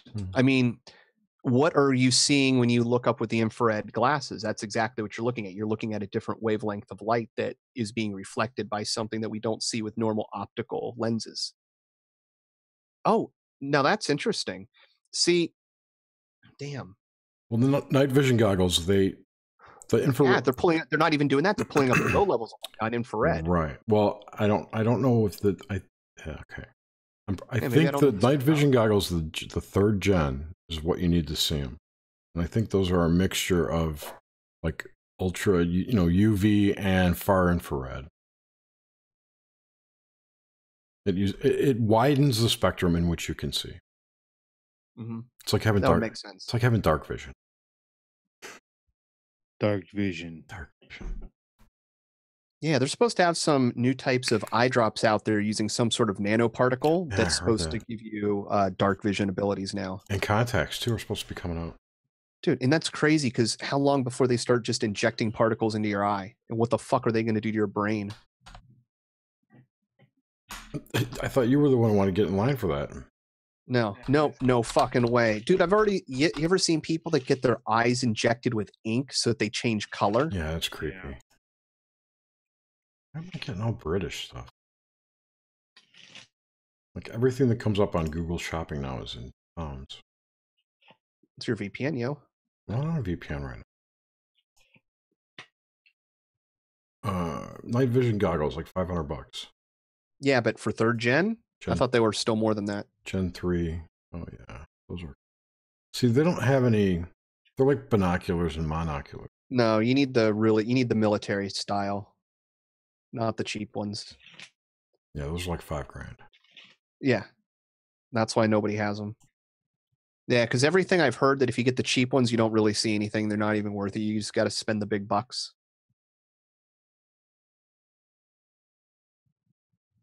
Standard issue goggles supplied to the U.S. military. Yep. $46.94 and 99 cents. Right. Built-in infrared. There you go. Also, here's a good thing for people to do. They sell luminescent sticks that are UV, and they also sell UV paint that you can spray onto things. Mm-hmm. Very good to have if you plan on being in a war zone, because the U.S. military will use that to spray on their vehicles. So they'll spray like a symbol or a V or something on it so that they know it's their own at night. Yeah. It's like And they'll also disappearing carry, ink like, or a something. silent stick. Yeah, so they can target their own. Or at least you're in an area where you know that you're the only one with night vision. Otherwise, it makes you a target. Oh, then you can see that fluorescent paint with night vision goggles? Yeah. Yeah, it's a UV paint. It reflects UV light so that when your eyes wouldn't pick it up, but that thing, it would blare. Yeah, so the base, like Gen 2 night vision goggles were just light amplification. Gotcha. So this is light amplification plus infrared. Other spectrum. Well, that would make sense then. Yeah. I'd be interested if somebody could figure out a way to set up an array focus of like 5 or 6 of these things together, all focused on the exact same point. See if you could get higher resolution of these images. The thing I don't get is that there's enough evidence, video evidence of something up there. Why isn't anyone looking at it, like, scientifically?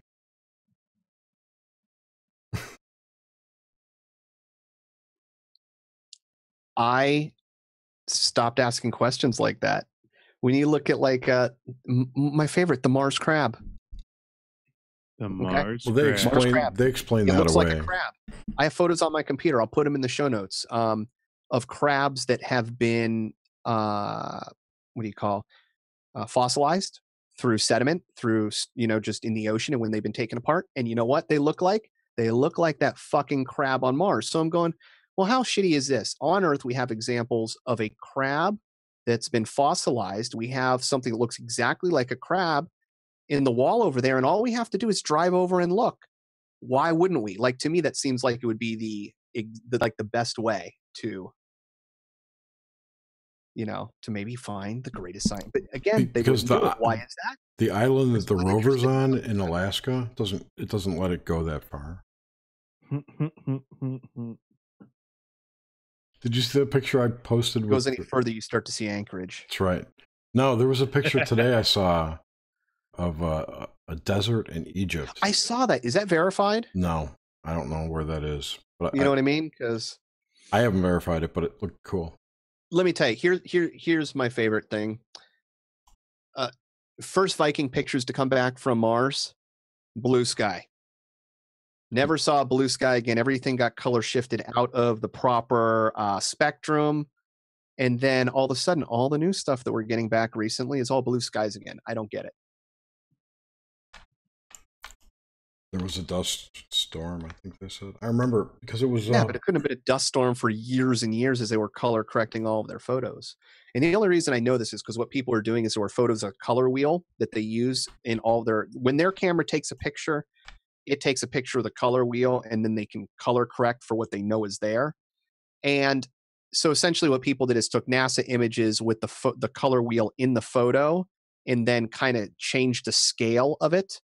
And so it wasn't a perfect match, but you would shift it enough. And when you took that same color shifting, what was crazy is you would go to a lot of rocks, and sides of the rocks would be darker in color, but they would start to shift into like a blue or green color. And you're going, well, then that starts to look like fucking moss. Yeah. And anyways, there's overhead shots that looks like trees. Well, yeah. Do you know what? This is what I say. It's either because A, they're not on Mars, or B, they don't want people to know that there is life on Mars. Either one to me is what the fuck. Yeah, there's no reason. If they're this great exploratory agency, there shouldn't be this much fuckery. Well, and dude, my thing, okay, how hard is it to prove life? Here's an easy experiment. Put a petri dish on board and open it up with a camera and just see if anything new grows. That's it. Just do that. Like, do that a dozen times. Maybe you'll see some shape or structure you've never seen before. And that's the type of experiments I don't even understand, because that's very easy to do. Yeah, I don't know. I don't really know. Or they might even discover something awesome. What if the same microbes exist on Mars that exist here? Because there is this thing called evolution that permeates all of space. Wait. You telling me you believe in evolution? Panspermia, baby. Panspermia. Panspermia. Panspermia. I'm thinking about holding debates at the cabin this year, and just like play devil's advocate for like everyone's like main passion. So you're bringing a wig and a judge robe? No, he's bringing Nomad. So last year, Graham and I discussed evolution, and he's not completely sold on the idea. As far as he's concerned, it's still a hypothesis, if that. And so I questioned why, and he was telling me about this book that he was reading, Darwin's Doubt.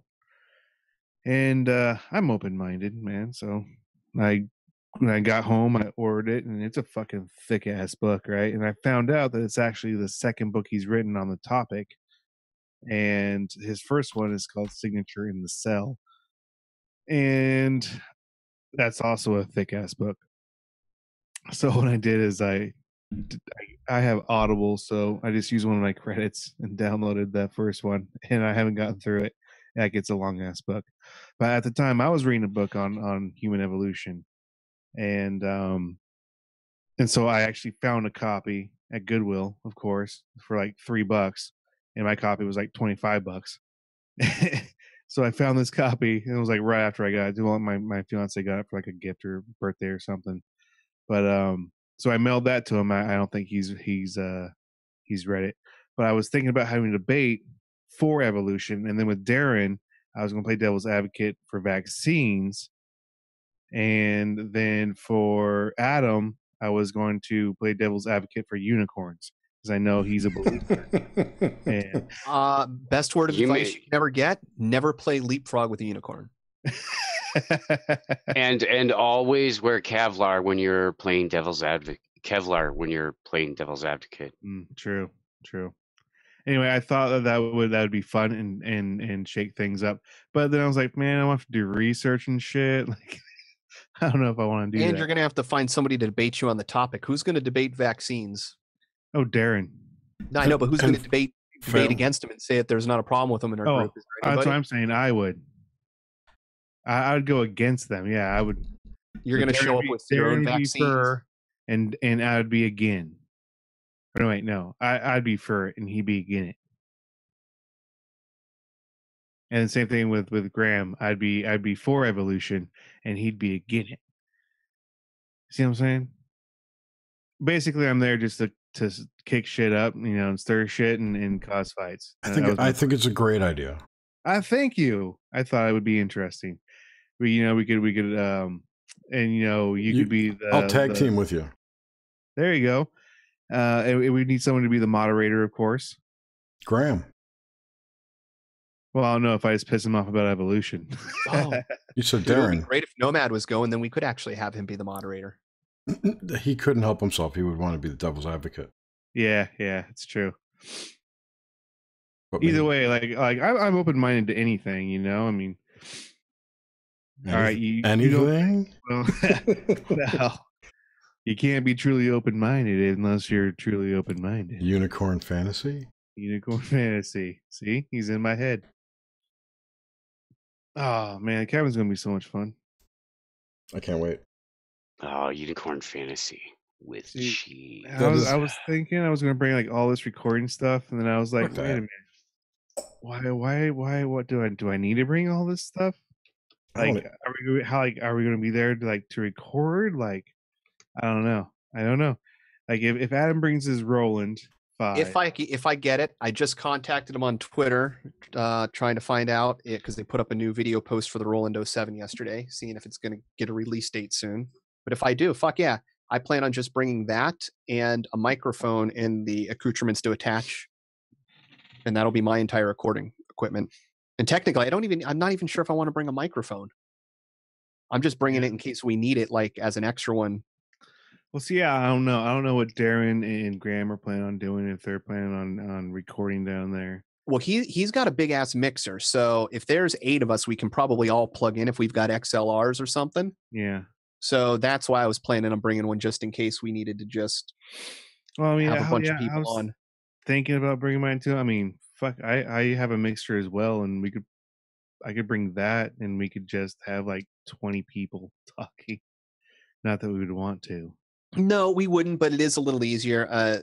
I don't think any of us own a microphone that could pick up a large area of people well. Isn't that what the Yeti's for? The Yeti that it does, but the quality on it isn't superb. In a small enough room, it's not bad.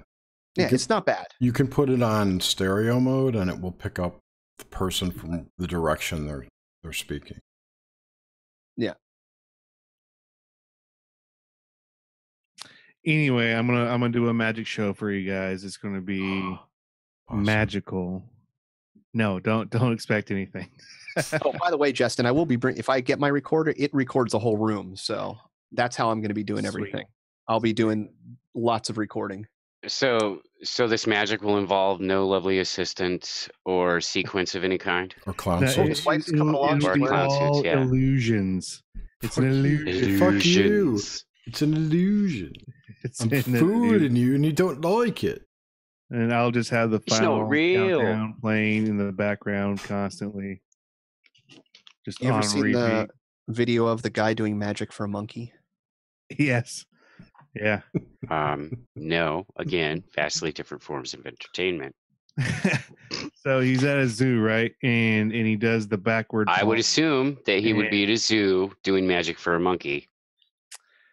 Well, magic. people own my. Actually, was a chimpanzee, wasn't it? I think it was. Anyway, monkey loses his shit because he threw it all at somebody, probably.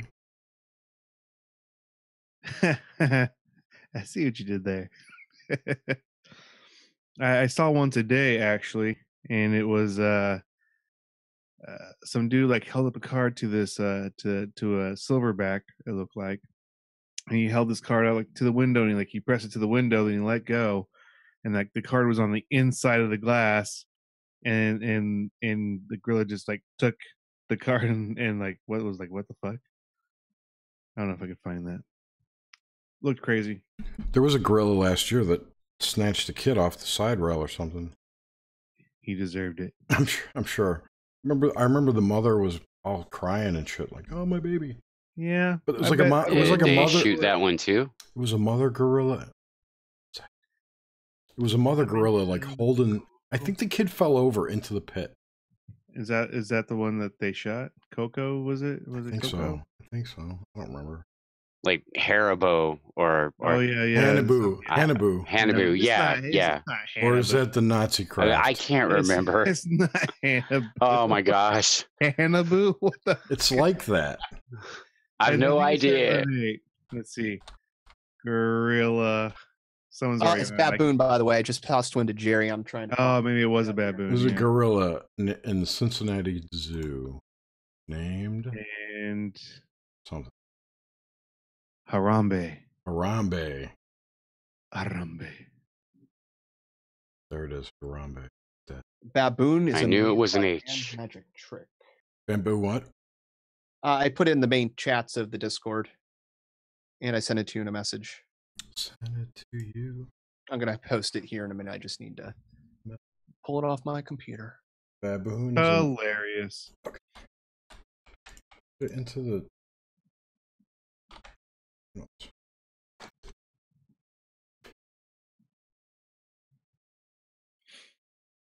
Here's that Harambe.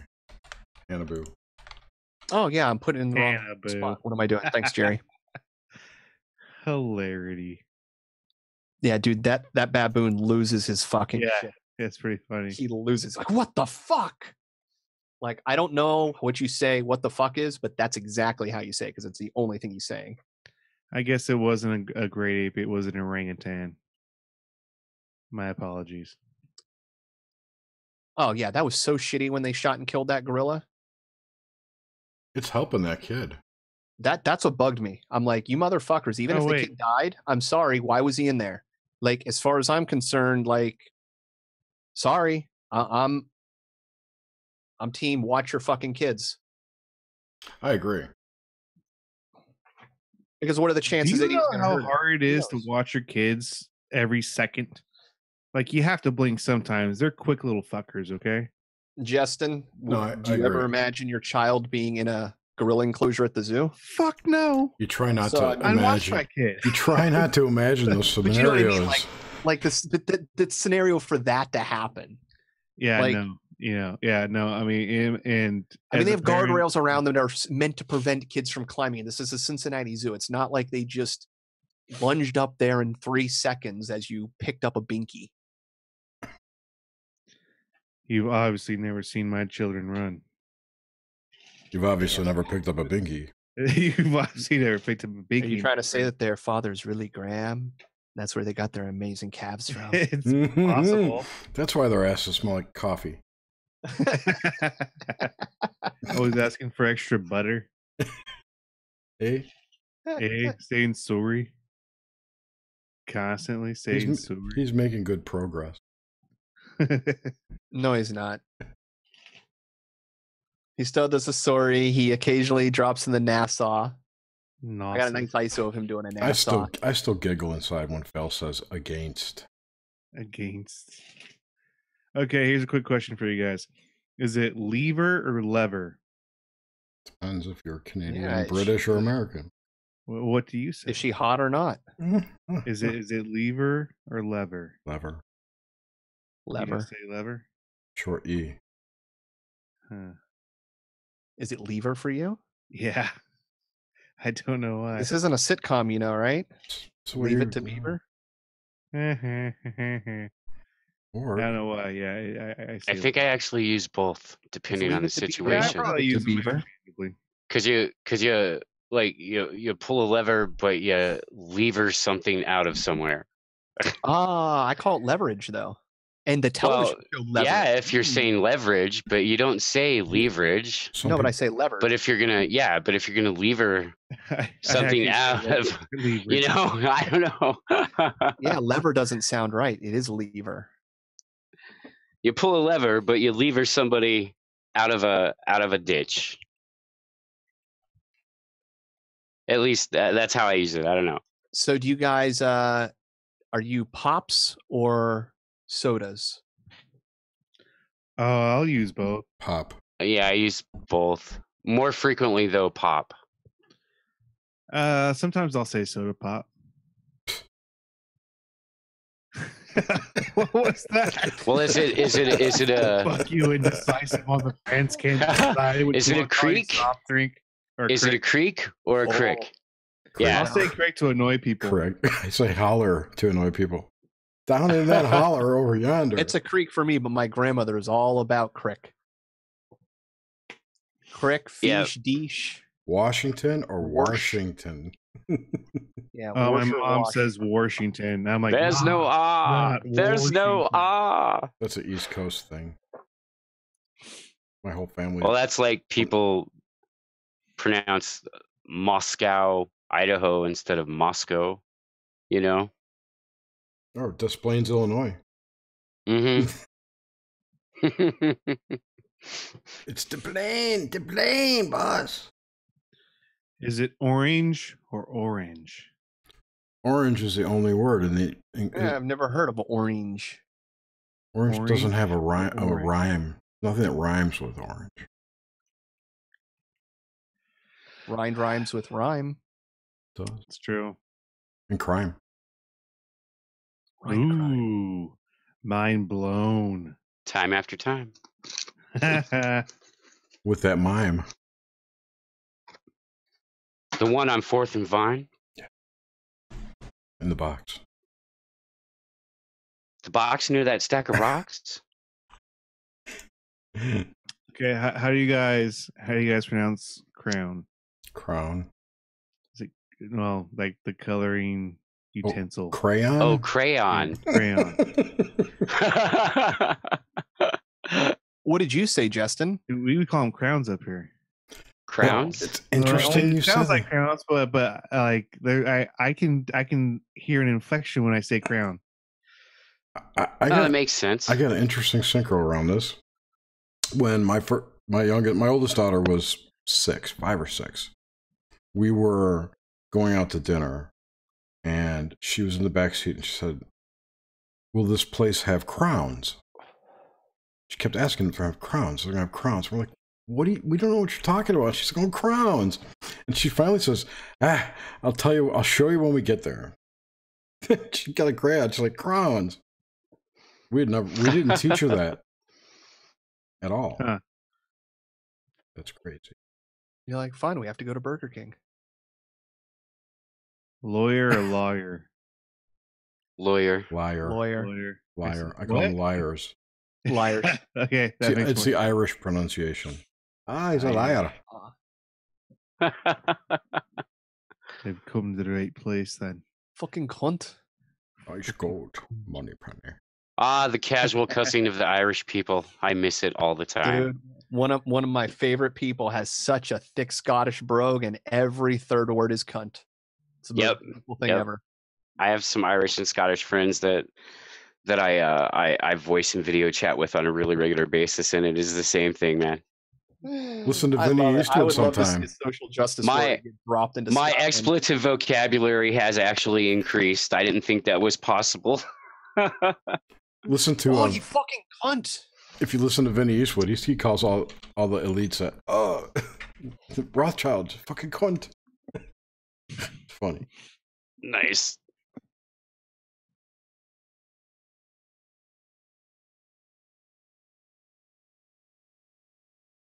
This is an uneventful 100th. I know, right?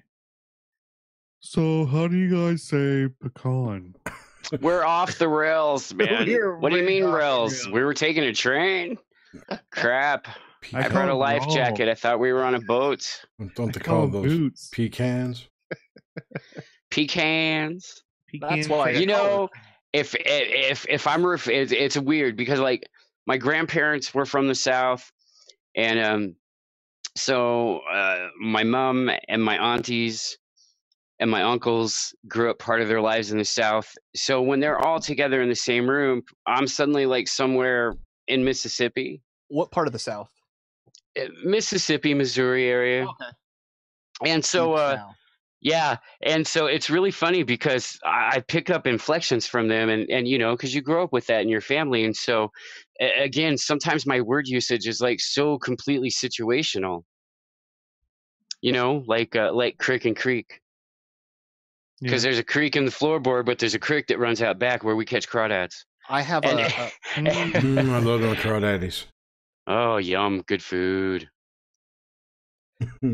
I've got a friend who, when we were in school together, she very good at doing different accents and would slip into whatever accent of what was around. So if we were watching, I don't know, it would be like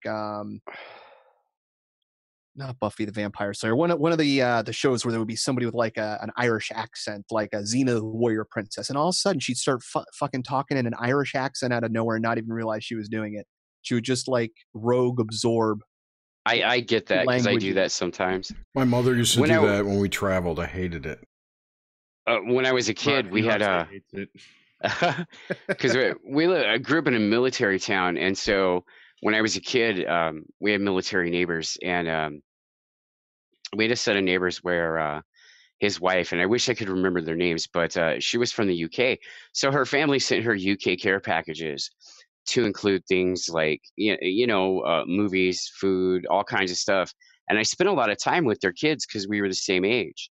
And one summer, I spent a week camping with them, and I came home, and it took me 3 months to speak like an American kid again because I picked up the accent from her and her kids, and it drove my mother insane.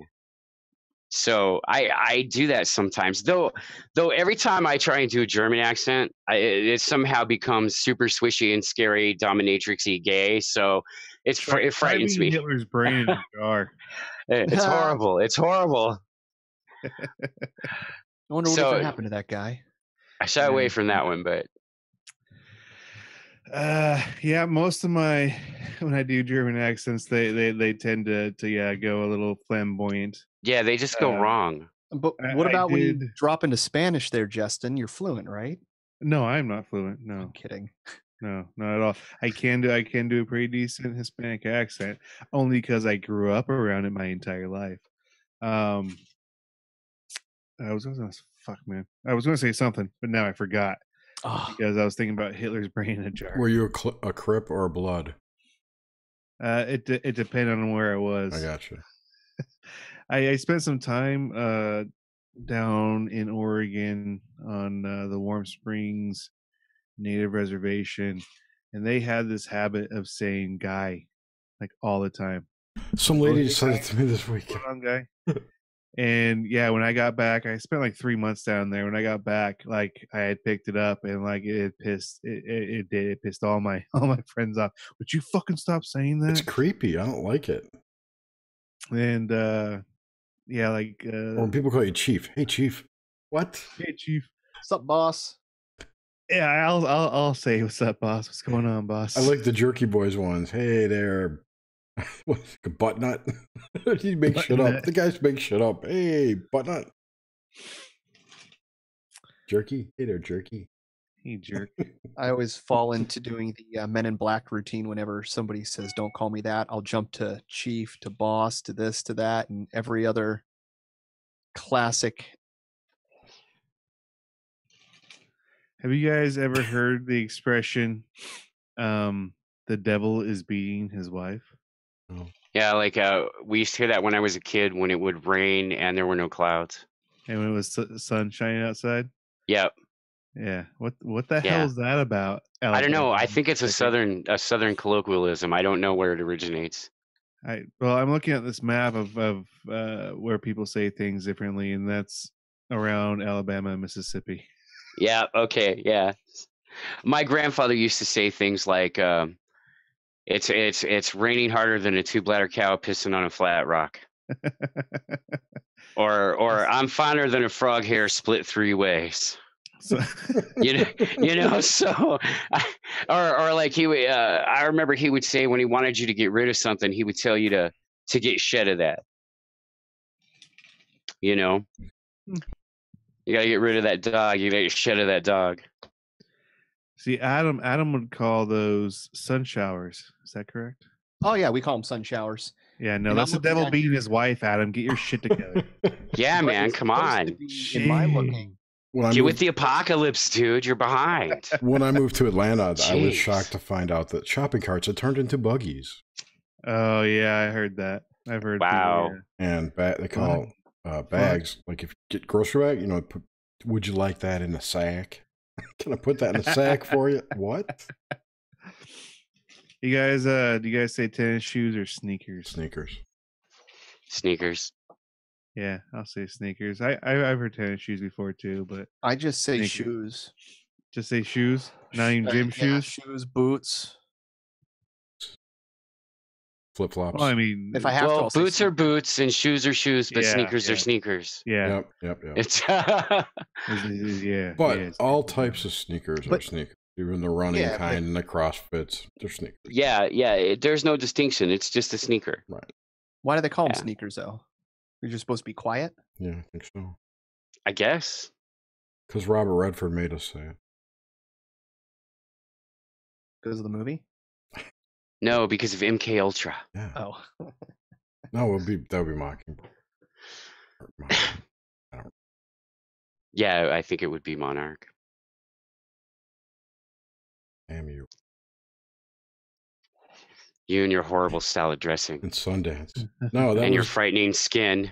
It was Paul Newman's salad dressing, not. I don't know, dude. There's so many scary old dudes from Hollywood on food that I try not to go in that section of the store. I find it frightening. It does nothing to remind me of mortality, but it does make me think constantly about the dangers of preservatives. Well, Paul Newman's dead. He wasn't not well preserved. And all of his food. I bet if they dig him up, he's still there. Probably. All of his food is organic and GMO free. But not preservative free. Yeah, I've really stopped. I read labels so much. Yeah, dude, I do that all the time. But the big one that I've cut out now is almost all preservatives. It's very rare because I think about my gut biome and I'm like, well, if it's there to preserve and kill shit, So when I eat stuff, I don't even try to get things with citric acid. I try to get things that are just as they are by their ingredients are naturally antimicrobial. I'm grateful that we live in a situation where I can do gardening. And right now, I mean, we have the yard space for me to garden outside, but I have some That's issues with awesome. my back. So what I've done is I've built like waist height grow boxes Nice. that I use in my garage because my garage is finished. And I did have to go through the expense of adding some lighting, but it's well insulated, so the temperature remains at a constant. So I grow organically a lot of our produce, and I always order from like heirloom and non-GMO seed companies when I have to start with seed.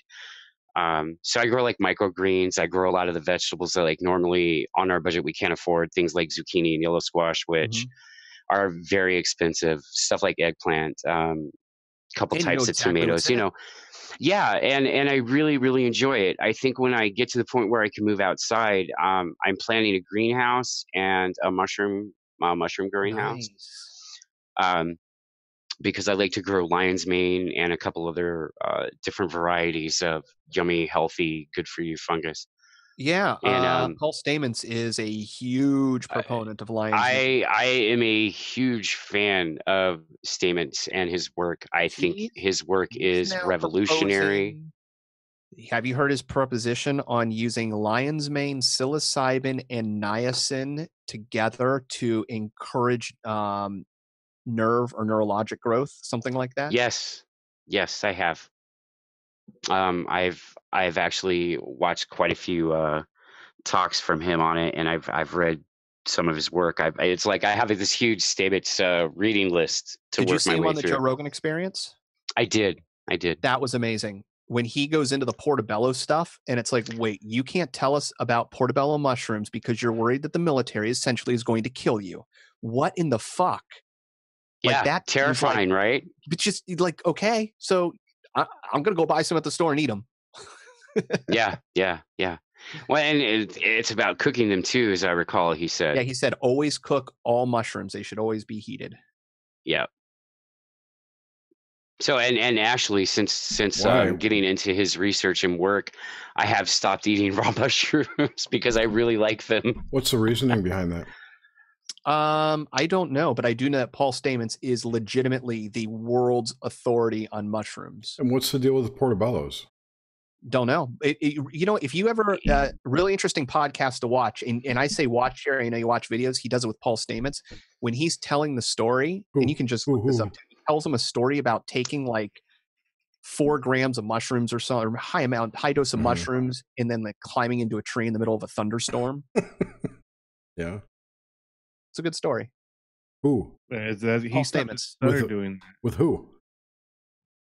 Joe Rogan. Okay, thank you. JRE.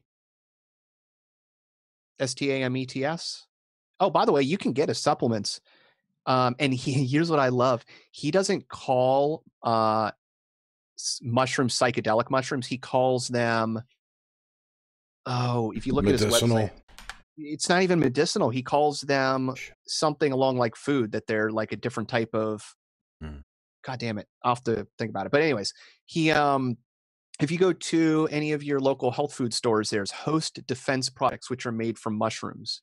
And one of the big issues that he talks about is when you go and get mushrooms from other countries, is if you source them, and there's a lot of them out of China, that they're contaminated or they aren't what they are, the dose isn't as strong. So he recommends, not just from him, but you got to either, you know, grow them on your own, source them on your own, or, you know, go through an incredibly reputable company. There's just not many mushroom companies out there that are reputable. Yep, that's it. They're so easy to grow, though. And the hat he's wearing is made from mushrooms. Awesome. Did you see Mitch McConnell wants to decriminalize hemp? No. Yeah. Hemp, though. Hemp. Yeah, I just saw that a couple days ago. In Kentucky. Or wherever he's from. Why just decriminalize it, though? Why not? I mean, who's growing fields of hemp and not getting caught? Nobody. You can't. It's illegal. That's what I mean. Right. Well, they want to, because it's a 100% reusable plant.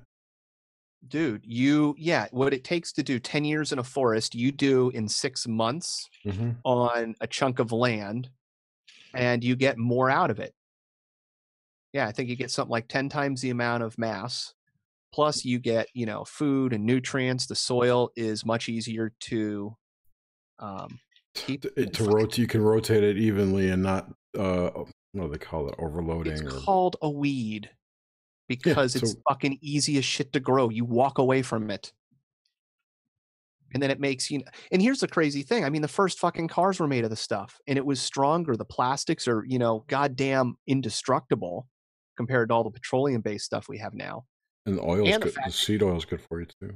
Oh, dude, imagine if all the plastic in the ocean was just made of hemp. Well, fuck, then it's not that as nearly big a deal as we have with all this plastic shit. Then the water would have 10% CBD in it. There we go. We'd be stoner land, and then we start eating our fish and we get high off of that. No, CBD's not. And maybe people would mellow the hell out. Maybe. But CBD's not THC.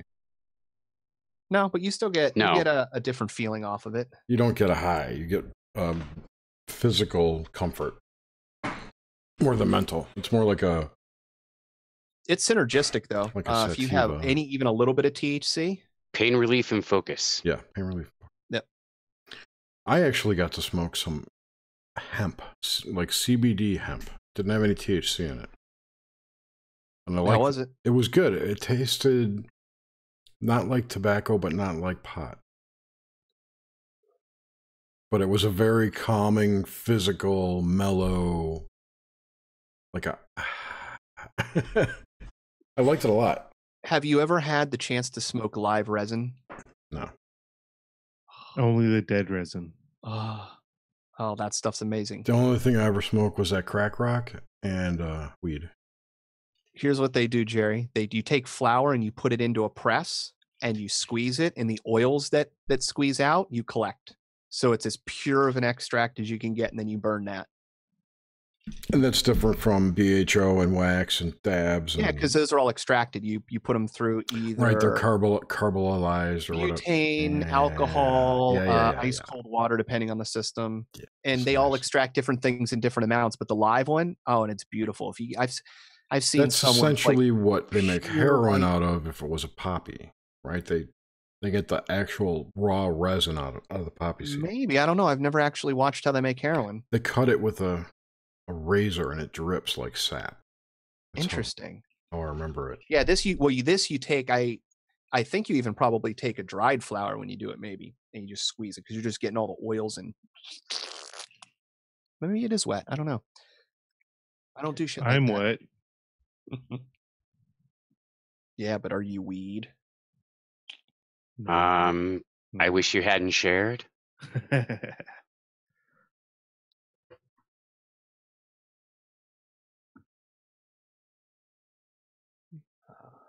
Silence. Do you guys have anything planned for April Fools? Yeah, I am gonna not hide eggs until the kids in my neighborhood I did. Nice. Because it's the same day as Easter. Yeah. Hey, I have a better idea. Take 2 eggs, label 1 and 199 or 100, and then just hide those in plain sight. I like your idea better than mine. I'm stealing it. That's good. Do that. There was an old prank that happened years back here where somebody did that, where they took 3 pigs and they spray painted on their backs 1, 2, and 4 and released them on the campus. Oh gosh. When my boys were younger, one year, my wife and I had been working double shifts, and Easter came around, and we had got them things, but then we were so tired that night when we got home from work, we forgot. So the kids got up, and the rabbit hadn't showed yet, and it was kind of very bizarre. So we told them, well, go look for the eggs that are obviously hidden in the living room while we snuck everything out. But there were no eggs in the living room. None. Absolutely none. So, and you know how kids are, because they're easy to distract with shiny new toys and candy and things like that, and breakfast and pancakes. And So they're doing that. So while we're making pancakes and stuff for breakfast, we made all the colored eggs right there in front of them. They never even noticed.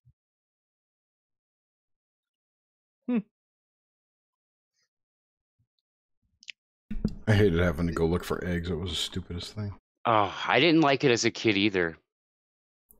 I didn't play along with any of this religious crap, so I remember finding an egg months after Easter and being really excited that I found it, and I just put it in my pocket and forgot it. And Oh God! My God, wow, that's frightening, ruined man. my favorite jacket. There was no resurrection and ascension in that moment. There was none. It was a real egg. 7 days, and you put a real egg in your jacket. Yeah. Oh, that is amazing.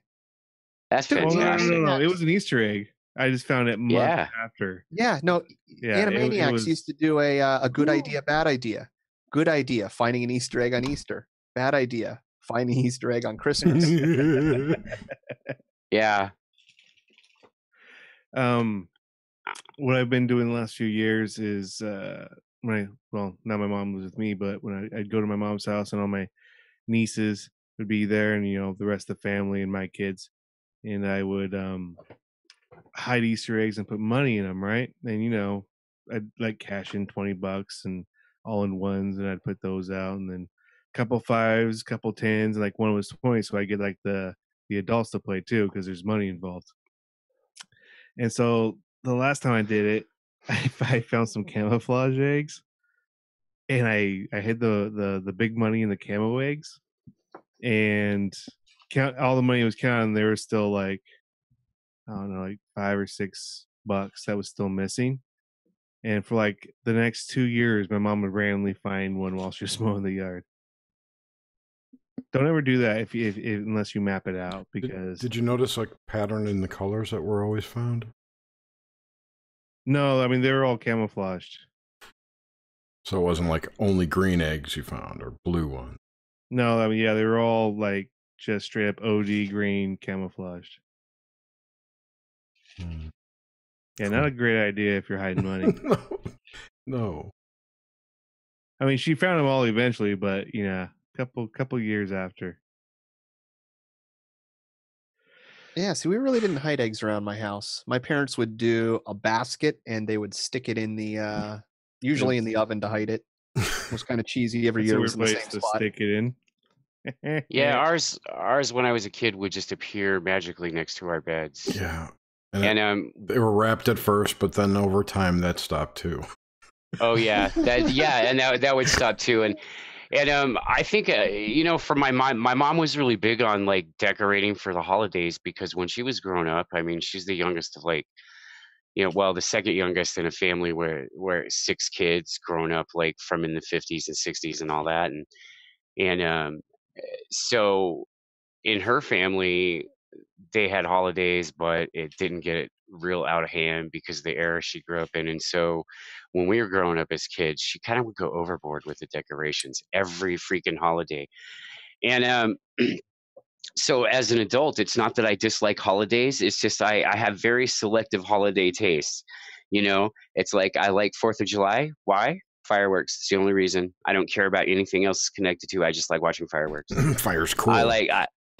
I like Christmas because I actually kind of enjoy decorating the tree, and I kind of dig that. It's fun. And Halloween because, well, it's frickin' Halloween, man. But everything else I kind of feel very blasé about. So when my kids were younger, I had to really kind of get into it with them and let myself really access that part of me that remembers that on that completely energetic and emotional level of being a kid and feeling that excitement stuff, because otherwise I feel like it would have been damaging to my kids for them not to realize that, wow, dad really really kind of just does not like any of this stuff at all. So I always just let myself have fun in the moment with them when they were growing up, and so they're both adults now. And both of my kids approach the holidays very pragmatically. They enjoy them, but the thing that my kids got out of it was all the family relationship and connection. That's So good. all the trappings of it, they enjoyed that part, but to them, it's just really not necessary. They're happy when we're able to come together now and have the time to even see each other. So I'm happy that I took that step as a parent and went the extra mile with my kids on that note, because I think it turned out to be really important to them to have a healthy relationship with the holidays that works and fits for them, you know? Yeah, definitely. Yeah, too many people have negative attachments to holidays. You see it every year. Oh yeah, yeah, and Just it's tragic. It really actually is kind of tragic, you know? Well, it's not kind of tragic, it is tragic. yeah, people Um, drag it and hold it, and like you just yeah. see come Well, December, and there's a personality change where there's a certain person that's just angry and upset all the yeah, time. well, They that hang out comes at the from mall.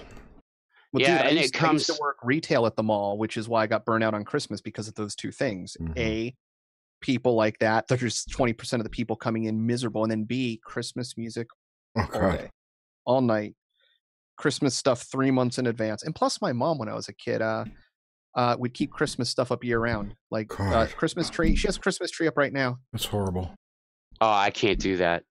I'm not that person, I can't man. even The do a Christmas day, tree for Christmas. So yeah. Well, and now that it is where my boys are adults, and uh, my ex, and my when we decided to divorce, we remained friends, and we remained friends for my kids. So like, we always conferred with each other. As a matter of fact, when my youngest was 9, I remember him telling us at one point that it was utterly unfair that we didn't hate each other like his other friends' divorced parents, and we were not supposed to get along and compare notes. And he was supposed to be able to come to Dad's house and not be in trouble because he got into crap at home and got grounded for a week.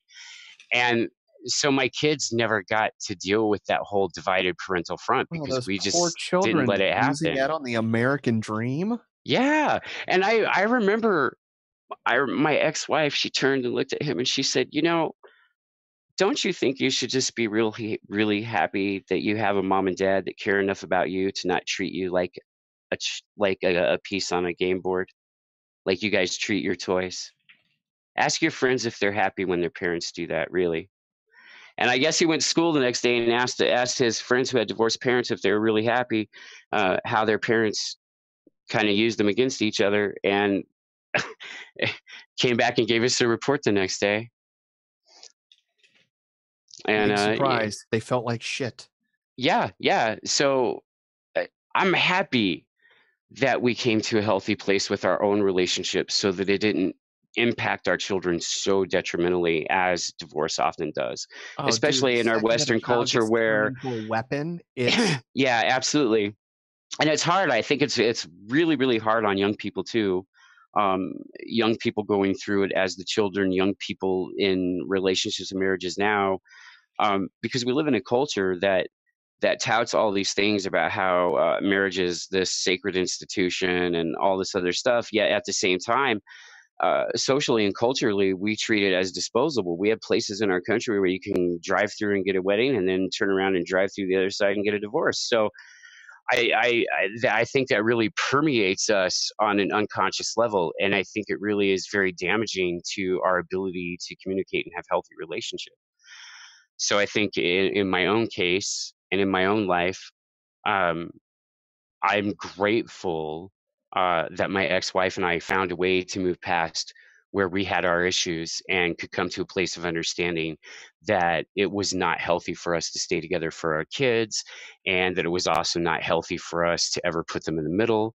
And we endeavored all through this time to do that. And there were times where we faltered because we're very human and we're very fallible and we make mistakes. And there were times when our kids let us know through their behavior and through communicating with us, because we taught them those things too.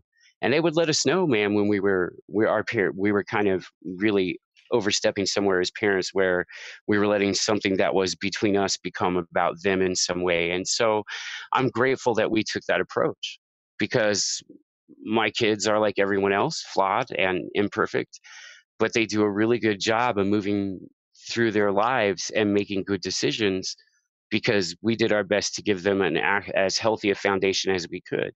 So I'm grateful that we had the capacity to do that through their childhood. And then my older son um, remembers when our marriage was turbulent, and so his journey with a lot of this has been quite a bit rockier than with my younger boy. Right.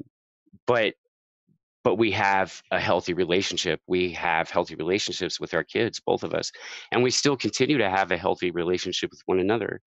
And it doesn't affect us. I think it did bring us to a place, the fact that our focus is remaining healthy for our kids and doing what was best for them. Because honestly, as a parent, I kind of believe that when you're doing what's truly and genuinely healthy for you, you are by nature just going to do what's really best for your kids as well. And so when we were in that process, I think it was being able to do that let my kids come out of it much less scathed and able to cope and make healthy decisions even on their own. And I'm also grateful as a father too that my adult children do still come to me and ask me questions and say, well, what do you think about this? And I try not to give them advice. What I really try to do with them is just to listen, because I found with my sons that, and actually as I've found this with pretty much everybody, if you're just genuinely listen, if you're allowing yourself to really hear them and hear what they're saying, and you're never in that moment thinking about what you might say back to them, people will almost always talk through the things that what they really needed to do was just verbalize and give voice to, and they'll find their equilibrium. And so I don't really try to give them direct advice or advice. I do sometimes steer them a little bit by asking questions and saying, well, how, can you clarify that? Are you certain of this? Or, because I help them look a little bit deeper. Well, look, And you've I been think, around for a lot longer. You've seen more patterns. You've seen more things to understand, pitfalls. Absolutely. So just go, well, how about I tripped here so you don't have to? I try to do that with them because I remember growing up, I grew up in a family where, while my immediate family was a lot more like my parenting style, my expanded family was very the opposite of that. And so I've often said to people that the reason I actually understand how to be a decent person and a good husband and a good father and a good friend is because I had a lot of really the most diametrically opposed examples to that growing up that you can think of. Mm-hmm. And it had this very opposite effect on me. And I would think when I was moving through my life in my situation, I found ways to, I would look at situations and in my mind, I would be like, well, how would the adult, how would my uncle deal with this? Because these were the examples I had of masculinity and manhood. And, those were the archetypes I had in my life. And I love my uncles, but I'm grateful for my mother for teaching me early in life that you love your family because they're your family, but nothing requires you to like the individual person they become. And so that never bred in me any kind of dissonance. So I am very capable of separating in my friendships and relationships the person from the fact that I care for them and I have genuine compassion and concern and love for them. But I can recognize when I have a friend who's a D-bag, and I can recognize that, and it's okay to recognize it, and I don't always like it. So while I'm grateful that it lets me love my family, but also lets me let them still be human beings and be fallible and be able to look at it from a place where I don't necessarily have to be victimized by their stuff, that it becomes something that I have understanding of instead. And that's how I try and approach everything. And again, I'm just grateful that worked in the situations that I was in, because like in my extended family situation, I had all the very negative examples. My uncles were alcoholics. They were both very physically violent, explosively angry men. And I grew up in that environment and I adopted some of those behaviors. because you do, whether you want to or not, you adopt them. They become the tools you use to navigate the craziness of your dysfunctional family or whatever it is you're going through, because it allows you to take on that social camouflage and that emotional camouflage that gives you a level of disconnection to move through those things and survive them. And so for me, that experience allowed me to use those same tools to evaluate situations, because if I looked at a situation that was in my life, regardless of where I was at and what I was working on with my own behavior, it allowed me to still have that perspective that if this is what my drunk uncle would do, this is not the decision I should make. And it allowed me to be able to see those situations from a multitude of angles, um, at the same time. And so, uh, it just, it really gave me, I think, the tools to have, a better understanding of my own insights, because at a very early age, those kinds of things were paramount to my survival. I had a very dysfunctional, violent, extended family. So there were things that were difficult to navigate. Like my extended family, the words "I love you" were like weapons of war and tools of manipulation. And I had, it took me a while in my own healing journey to understand the root of those woundings, to understand the seed of those hurts. But once I came to an understanding of the seed of those hurts and was able to heal the original wounding itself, by walking through the process of it, what I found it was that on an energetic level, the healing was absolutely instantaneous. And then everything else that wound branched out and touched and came into contact with, that was poison, began spontaneously healing. And because of the way manifestation works, from the energetic to the physical, um, that's why it appears to us when we're working through things in our own lives. That's why it feels like to us it's that the concentric rings or the peeling of an onion. And it isn't really so much that our healing happens in layers, but manifestation does. It happens in cycles. And so all of that stuff, all of that healing was instantaneously done on the energetic level, but it takes time to percolate and rise up into the mental, emotional, consciousness, physical manifestation level, where you gain the conscious insight and the unconscious deeper understanding that comes with it. It's funny, that's the way things work. There's a burn time, there's a fuse for everything, even in everything has a cycle. Even healing has a life cycle. Mhm. And if you are in your healing journey and you're moving within that life cycle, you're going to always find progression, because a big thing about healing, again, is not like pass or fail. It's not like, well, you got to do it or you don't. And yeah, that's true, because that has to be part of your choice making. Because the very first step on any healing journey, especially when you're dealing with spiritual and emotional woundings, isn't so much just wanting to get better or wanting to be healed. It's that really the very, very first thing is that you just have to be willing to be willing, because sometimes we need to linger in a place longer than what other people around us think is healthy, but it's part of our process. But at some point, in order to move on from that, you also have to have the willingness to be willing, because at some point, in order to actually progress, you have to move out of that place where you're standing, whereas in the depth of your wounding, and you have to move on. People get Because caught up with the otherwise you'll decimation. stagnate. And people do, they get caught up in the decimation, and that ties back into what I've said about how we're taught to be victimized by our own emotions. And there's this thing that has happened that I see a lot of in our culture now, when I work therapeutically with other people.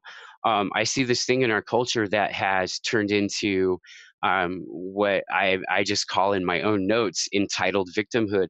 And people will wrap themselves up in this entitled victimhood. And then that victimhood becomes an excuse and a justification for all their truly, truly, genuinely unacceptable behavior. And when somebody behaves and their behavior is out of control because of a genuine wounding, that is kind of a really different thing, because at some level they're still so wounded they can't really see that behavior is total shite. But once they progress to the point where they have the understanding that behavior is wrong, then at that point, if they choose to continue it, that's when it's becoming, you step from being a victim into a form of entitled victimhood, and you become an emotional abuser of the people around you, because you consciously know and understand that that is a negative, destructive behavior. And so you wrap yourself up in it, and that becomes the place where you live. And we have too many people in our culture living in that place, finding offense in absolutely everything where there isn't really genuinely any of it to be found. And again, it's the reason we can't have a progressive, genuine, actually forthright and decent It's a mindset conversation that about it. says that we can't have that conversation. That's the Yeah, part. Like, exactly. if we're protesting because somebody's speaking, instead of listening to their words, bringing up our own words and ideas, and then seeing what everybody believes. It's how it used to be, but now, no. Yeah, no, and that's this dangerous. goes. What you're saying? No. Your words are hurting me. And it goes all back into what I said about how even healing works and how everything follows a natural cycle, because all the false framework and the negative narrative that we deal with all the time, that's like eating poison on a daily basis in your thoughts and in your energy field. And so, again, it's all massively interconnected. detrimental. And it's all interconnected. We grew up with sticks and stones don't break our bones. If your mental thought is that your words physically hurt me and you're being bombarded, then your body will manifest physical manifestations of ills. And genuinely good scientific research has proven that emotional verbal trauma leaves more long-lasting effects and more negatively impacts a child during their formative years than almost any form of physical abuse or torture. Mm-hmm.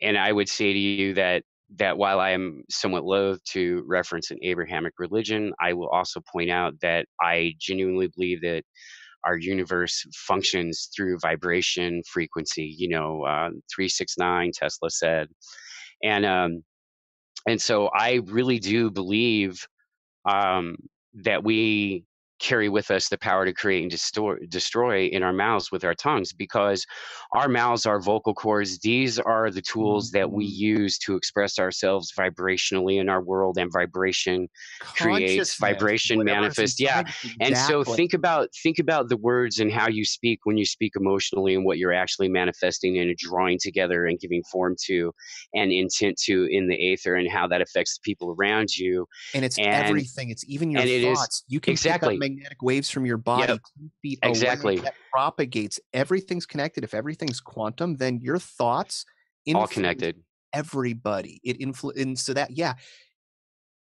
that's what I think. This is going to sound like such a stoner thought, but sometimes what I really enjoy about conversation, or going down deep rabbit holes and exploring things in my mind, does it really fucking matter? Well, maybe it does.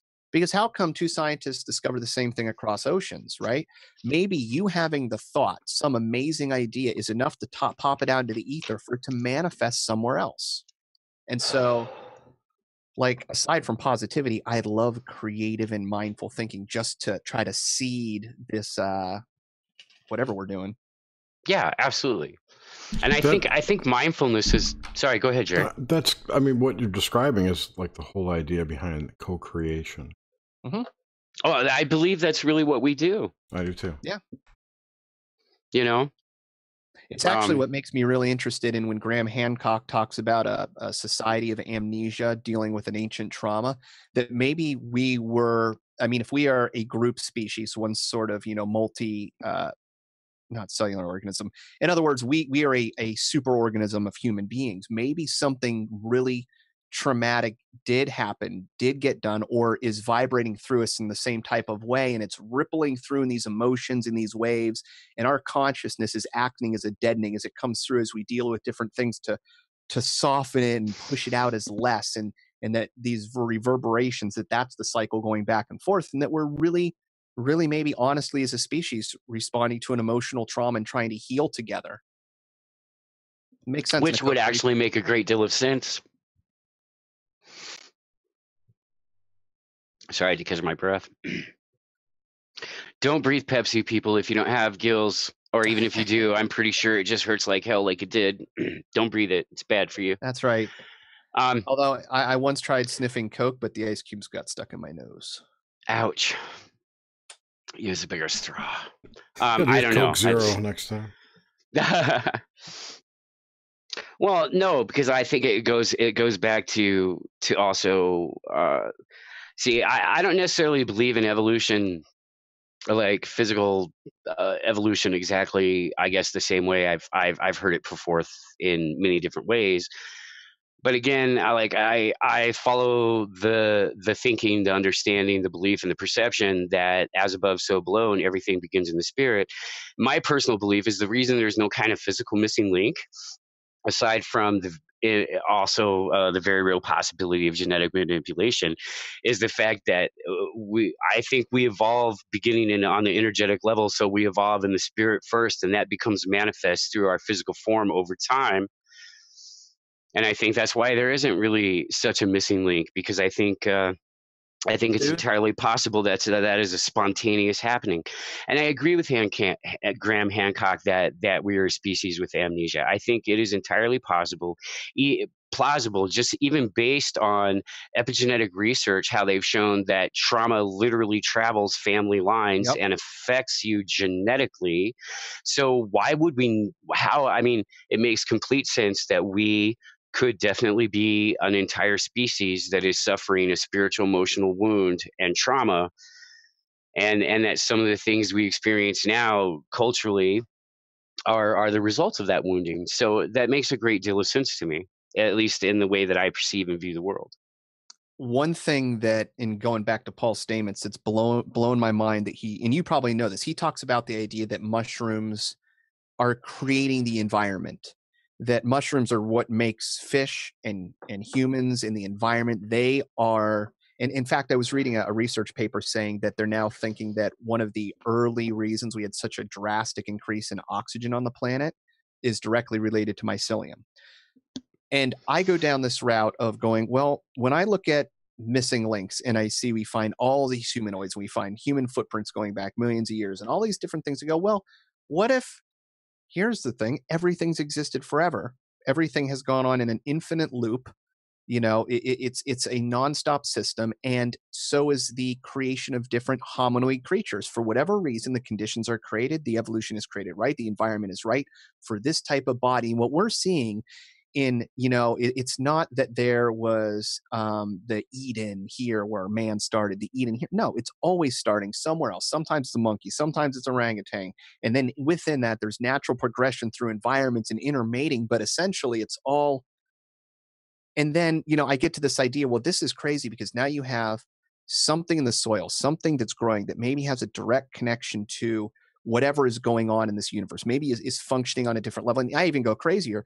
There's a mycelium in America that's literally crosses miles and square miles underneath the ground. Imagine the capability of one organism, of a brain that is that large. So I start going into realms of that and going, holy fuck, like this thing is creating the environments. It's on an infinite cycle. And then if you pull this thing out of the ground, you can then go talk to God.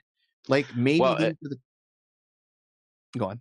I was going to say, well, from my perspective, that's how we're looking at the mycelium and the planet, and we're talking about manifestation, and so to me that to me is just an expression of Sapphic manifestation. Exactly. Well, that's what I'm getting at. Yeah, that's exactly what I'm getting at.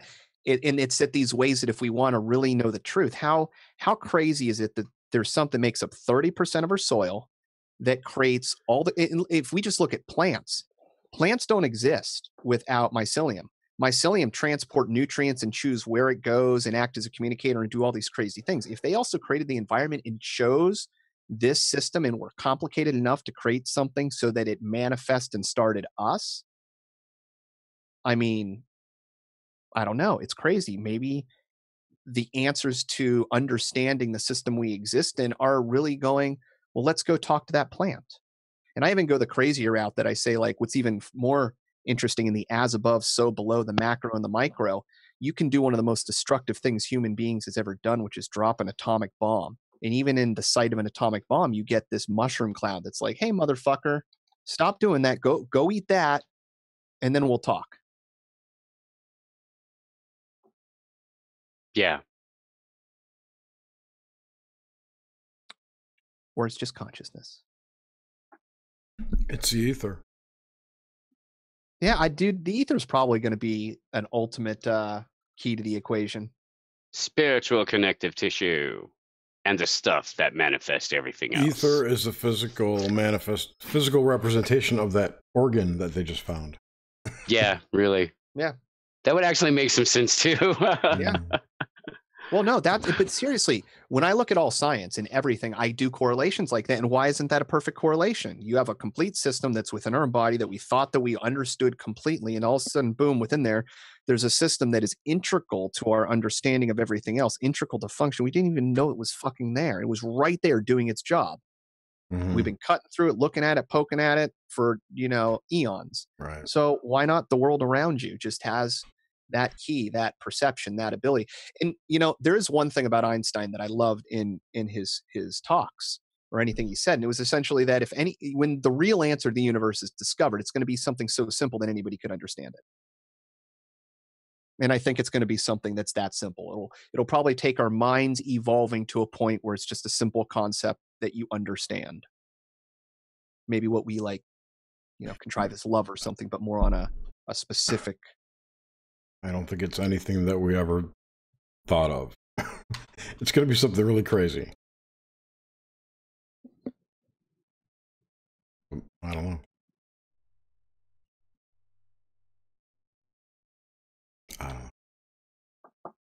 We're just playing in Grand Theft Auto 99. Not really. This is the podcasting portion. Oh, gosh. Can you imagine a podcast of video game playing? That'd be horrible. Yeah, I see people do it all the time on like Steam It and or whatever. It's crazy. There's a guy at my work, guy I work with that his cousin is a Twitch streamer. I think I told you guys this the other night. Oh yeah, Twitch. It's Brutal Static is the guy's name with 2 L's in Brutal. And he streams video games that he plays all day, and people give him money to play. It's crazy. Dude, there's a huge business in that. Demetrius Mighty Mouse Johnson does that when he's not doing training. He plays Twitch and makes a shit ton of money through that. Actually, he started doing that, I think, after the UFC instituted all the the Reebok rules. They got the contract, which was so fucked up. Unless you like nip slips, and then, hey, good for you, Nike or Reebok. Sorry, Reebok. I like nipples. Well, who doesn't? Seriously, everybody likes nipples, and everybody's got them. Shit, my cat's got 8. They have 8? I thought they had 6. I thought they had 8. I thought I see that video, that Onyx the Destroyer or whatever. Do you know who I'm talking about? How many nipples do cats have? A cat has 6 nipples. There you go. Damn. Oh, hey, you know what's fucked up? Echo, spell fellatio. I'd rather not answer that. I was actually trying to spell fellatio for something. I forget what I was writing down. Yeah, for something. Yeah, but I can't remember what it was for. And I'm like, what the fuck? Like, you're not even going to spell out a word in the dictionary? Like, this is the world we live in. I don't understand. It's for Adam's cruising with steak fanfic. He writes. No, it's this technology that you've purchased is mind controlling you. It's telling you that it doesn't want to spell that word because it's a bad word. Actually, do you know the only reason I love it, Jerry? It's just because it will play damn near any bit of music that I want at notice by my voice in any room. That's it. I think your phone would do that too. Siri. Yeah, my phone's going to listen in the same way. Fellatio. Fellatio. Oh, look at that. That's how you spell it. Telling it to you. Oral stimulation of a man's penis. Oh, what do you know? Thanks, Siri. Thanks, Siri. You most certainly. Ask her what a skin flute is. Echo, what's a skin flute? Here's something I found on Wikipedia. The Western concert flute is a transverse woodwind instrument made of metal or Echo? wood. Shut the fuck up. Will it look up on I'd the rather not answer that. Oh, see, when you swear at it, it gets angry. Oh, it does. Yeah, it's stupid. She gets sassy. Like Mr. Rogers. And the Grammairica's got a urban dictionary, right? I didn't know they had one. I forgot how to do it though. Oh, you're talking in the Discord code. Yeah, you could put like question mark UD or something like that. Was it Failed that originally set that up? It was Angel. Glitch Tech.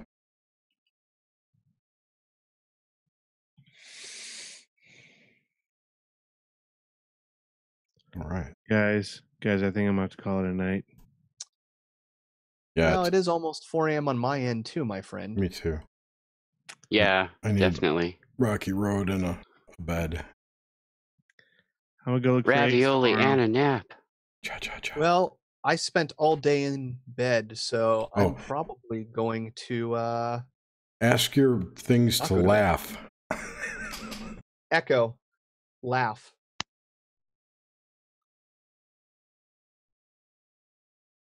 Echo, laugh for me. Sure, I can laugh. Tee-hee. Oh, gee. Hey, Siri. Laugh. You'll need to unlock your iPhone first. Oh, that's from my phone. There you are. Hey, Siri, laugh. Haha. Oh. Laugh maniacally. Laugh maniacally. I'm sorry. I'm sorry. Don't be sorry, just laugh maniacally. I'm sorry. Okay, I guess you're not Echo, gonna do that. laugh maniacally. Sorry, I don't know that. Bullshit. Wasn't there something a couple weeks ago where a bunch of somethings went crazy laughing? Yeah, and that's where the laughing changed, because it used to have a function for laugh, but there was a glitch and they just started laughing randomly. A glitch. One was telling people. Yeah, no, that's too much like Chucky for me. No.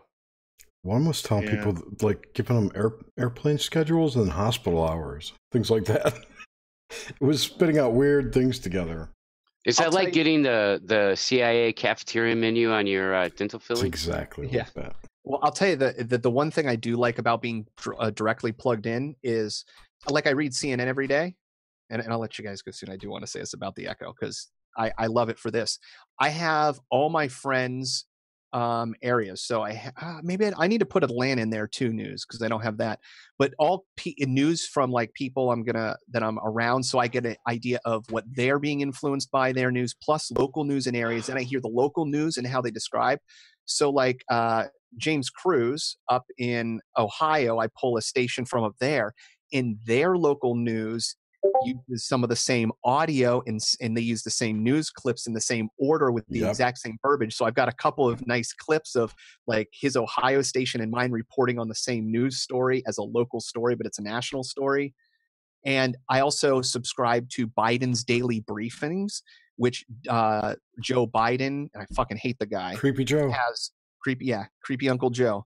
They have a set of stories or things that are either articles that are written or posted somewhere that are read by professional actors, so a male and a female actor or actress depending on the day, and they're long. Sometimes they'll go on for like 15 minutes, like editorial opinions, and they're really interesting because it gives you a direction of where they want the narrative to go.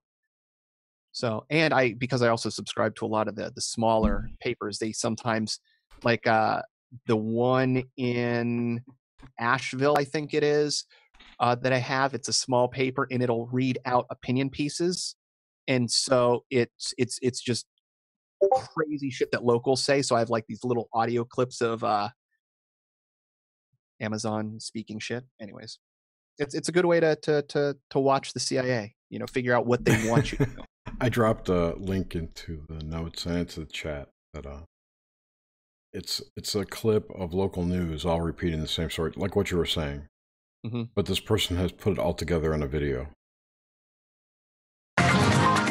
A child's happiness is priceless, especially on a birthday. A child's happiness is priceless, especially on a birthday. A child's happiness is priceless, especially on a birthday. A child's happiness is priceless, especially on a birthday. Well, a child's happiness is priceless, right? Especially on a birthday. A child's happiness is priceless, especially on a birthday. A child's happiness is priceless, especially on a birthday. A child's happiness is priceless, especially on their birthday. A child's happiness is priceless, especially on a birthday. A child's happiness is priceless, especially when it comes to their birthday. Absolutely. A child's happiness is priceless, especially on a birthday. A child's happiness is priceless, especially on a birthday. Well, a child's happiness is priceless, especially on a birthday. A child's smile is. I'm gonna go ahead and say that the news is scripted. No, it's just one of those phrases that you naturally say, yo. Yeah, I mean, come on. Yeah, it's a crazy syndrome. It's a crazy video. Well, so yeah, that's why I like having my listening device in. And it also, if you really want to know that you are being listened to all the time, it's when it just starts responding to things out of nowhere. Yeah. I like when my TV changes channels by itself. I go, okay, who's got the Roku remote near my house? Yeah, or what software is in there that's bugging around in a way that it's not meant to. I don't know, but it's old. I've got a Vizio TV that's probably 4 or 5 years old. I don't think it's. I don't want to buy a new TV because of the warnings on them. For what? Oh, the spying? Well, just all the shit that they put in them. Like the second that my TV's got audio and cameras. Not that I don't already think that they could be putting cameras and shit now we don't know about. Why? They have cameras in your phone. Well, no, I think this way, Jerry. Let's say the government has 40, 60 years advanced technology on us, and they can, say, create a diode or a PIX sort of, like a LED that also has a camera in it that can hook up to some harmonic frequency that we're not aware of. Like, it's simple stuff like that. If they had 40 years advanced on, so why the fuck not? Dude, they don't even need to do that. They've got, okay, so if you look at a city that's blank. No. You got a city that's blanketed with microwave radiation from all the cell towers. All they have to do is figure out the empty spaces in the coverage. And you've got all your tracking right there. Yeah. Because people... Well, they've already shown there's guys that'll take a normal cell phone. You can take the battery out of the phone and you will travel with it. And then what he does is he has a device. It's whatchamacallit, like a Stingray device. Yeah, it's still connects. He would mimic, he would clone his own normal tower, turn it back on, and then it would start sending data, and he would strip the data, and it would be like GPS location and stuff. And it's like, so even when you pull the battery out and you turn it off, there's enough power on the chips for them to still be able to record basic data.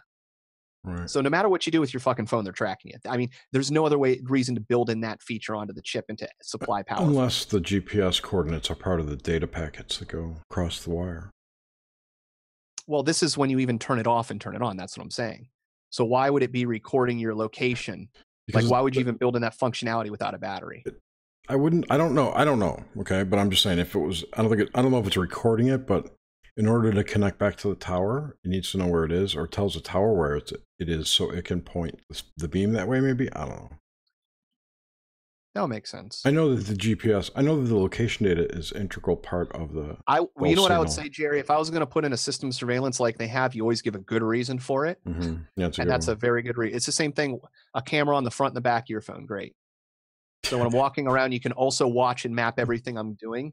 And then it's scary. Michael mentioned this on a podcast, the idea that you would even have games like the Pokemon game where all of a sudden you want to surveil somebody, you would just turn a target on in a game and then everybody goes there. Yep. Or you just target things for people to map them out.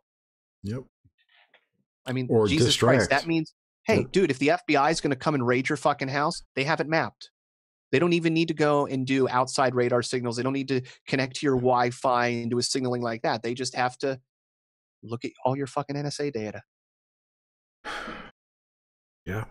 It's fun. Well, gentlemen. Yeah. On that note. Thank you for the good conversation.